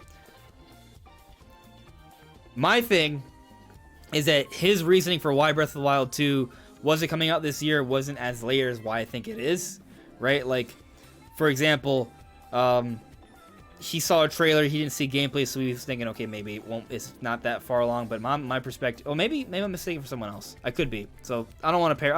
You know what? Forget that. I'm just saying I like Arlo right now because he's talking about Zelda coming out this year, and even though I don't agree with that for the reasons why, I do agree that I think it could be coming out this year for a slew of reasons. We've talked about that ad nauseum, right? So I don't have to talk about it again, or do I? No, No. no. You sure? No. There's a whole bunch of other videos on it, so you can just check those out. Yeah. All right. Yeah. I guess we're done then. Yeah. All right, guys. Thank you so much for watching. play Xenoblade Chronicles, play Animal Crossing. It's gonna be a good time. And make sure to hit the notification bell, even though it probably won't work because YouTube decided, I guess, our notifications don't work anymore. Yeah. But follow us on Twitter and Discord, actually, if you want to stay notified when we're doing things. That's a great way to keep up to date with us. Yeah, if you really want to stay notified, Twitter and Mm-hmm. Yeah. If you actually want to have anything from me, Discord. That's where I'm at. Yeah, so Discord and Twitter, guys. That's how you can stay up to date with everything we're doing. Both Brandon's channel and Kazoo's are linked in the description below. Their other social media isn't, though. I just linked YouTube channels, so you have to find their other social media through their YouTube channel. Okay. Or you I think follow it's me pretty on easy. Twitter. I'm following them. They're in my tweets. So there's that Oh too. yeah, Yeah. they're in the tweet. Yeah, my main social media is Twitter. I'm pretty much only on Twitter. I also do post TikToks occasionally though. So if you like stuff on TikTok, then you should. Still have not downloaded that app. Oh yeah. The day I You download gotta- TikTok will it's be the probably- day I... It's probably gonna be a dumpster fire sooner or later, so you should definitely download it as soon as you can. 'Cause- Yeah. Yeah. Anyways, for the 5th time, I'm excited for Future Connected. It's gonna be great. Have a good night, guys. Oh, are you on there? I had no idea. I couldn't tell. Yeah. I couldn't really tell that you were excited for that. Yeah, well, yeah, I am. Always. Wow. I've been excited for Future Connected before I even knew about it. The There more you you go. know. The more I know. The more we know. All right, guys. Take care. See ya. Bye, guys. It's not ending. YouTube's broken. I'm not joking. It refuses to end. All right, now we can finally end. See you guys. No, it closed out again. YouTube is broken. It will not let me end the stream. I'm not joking. YouTube. Okay. YouTube. I think it's gonna let me OBS. end now.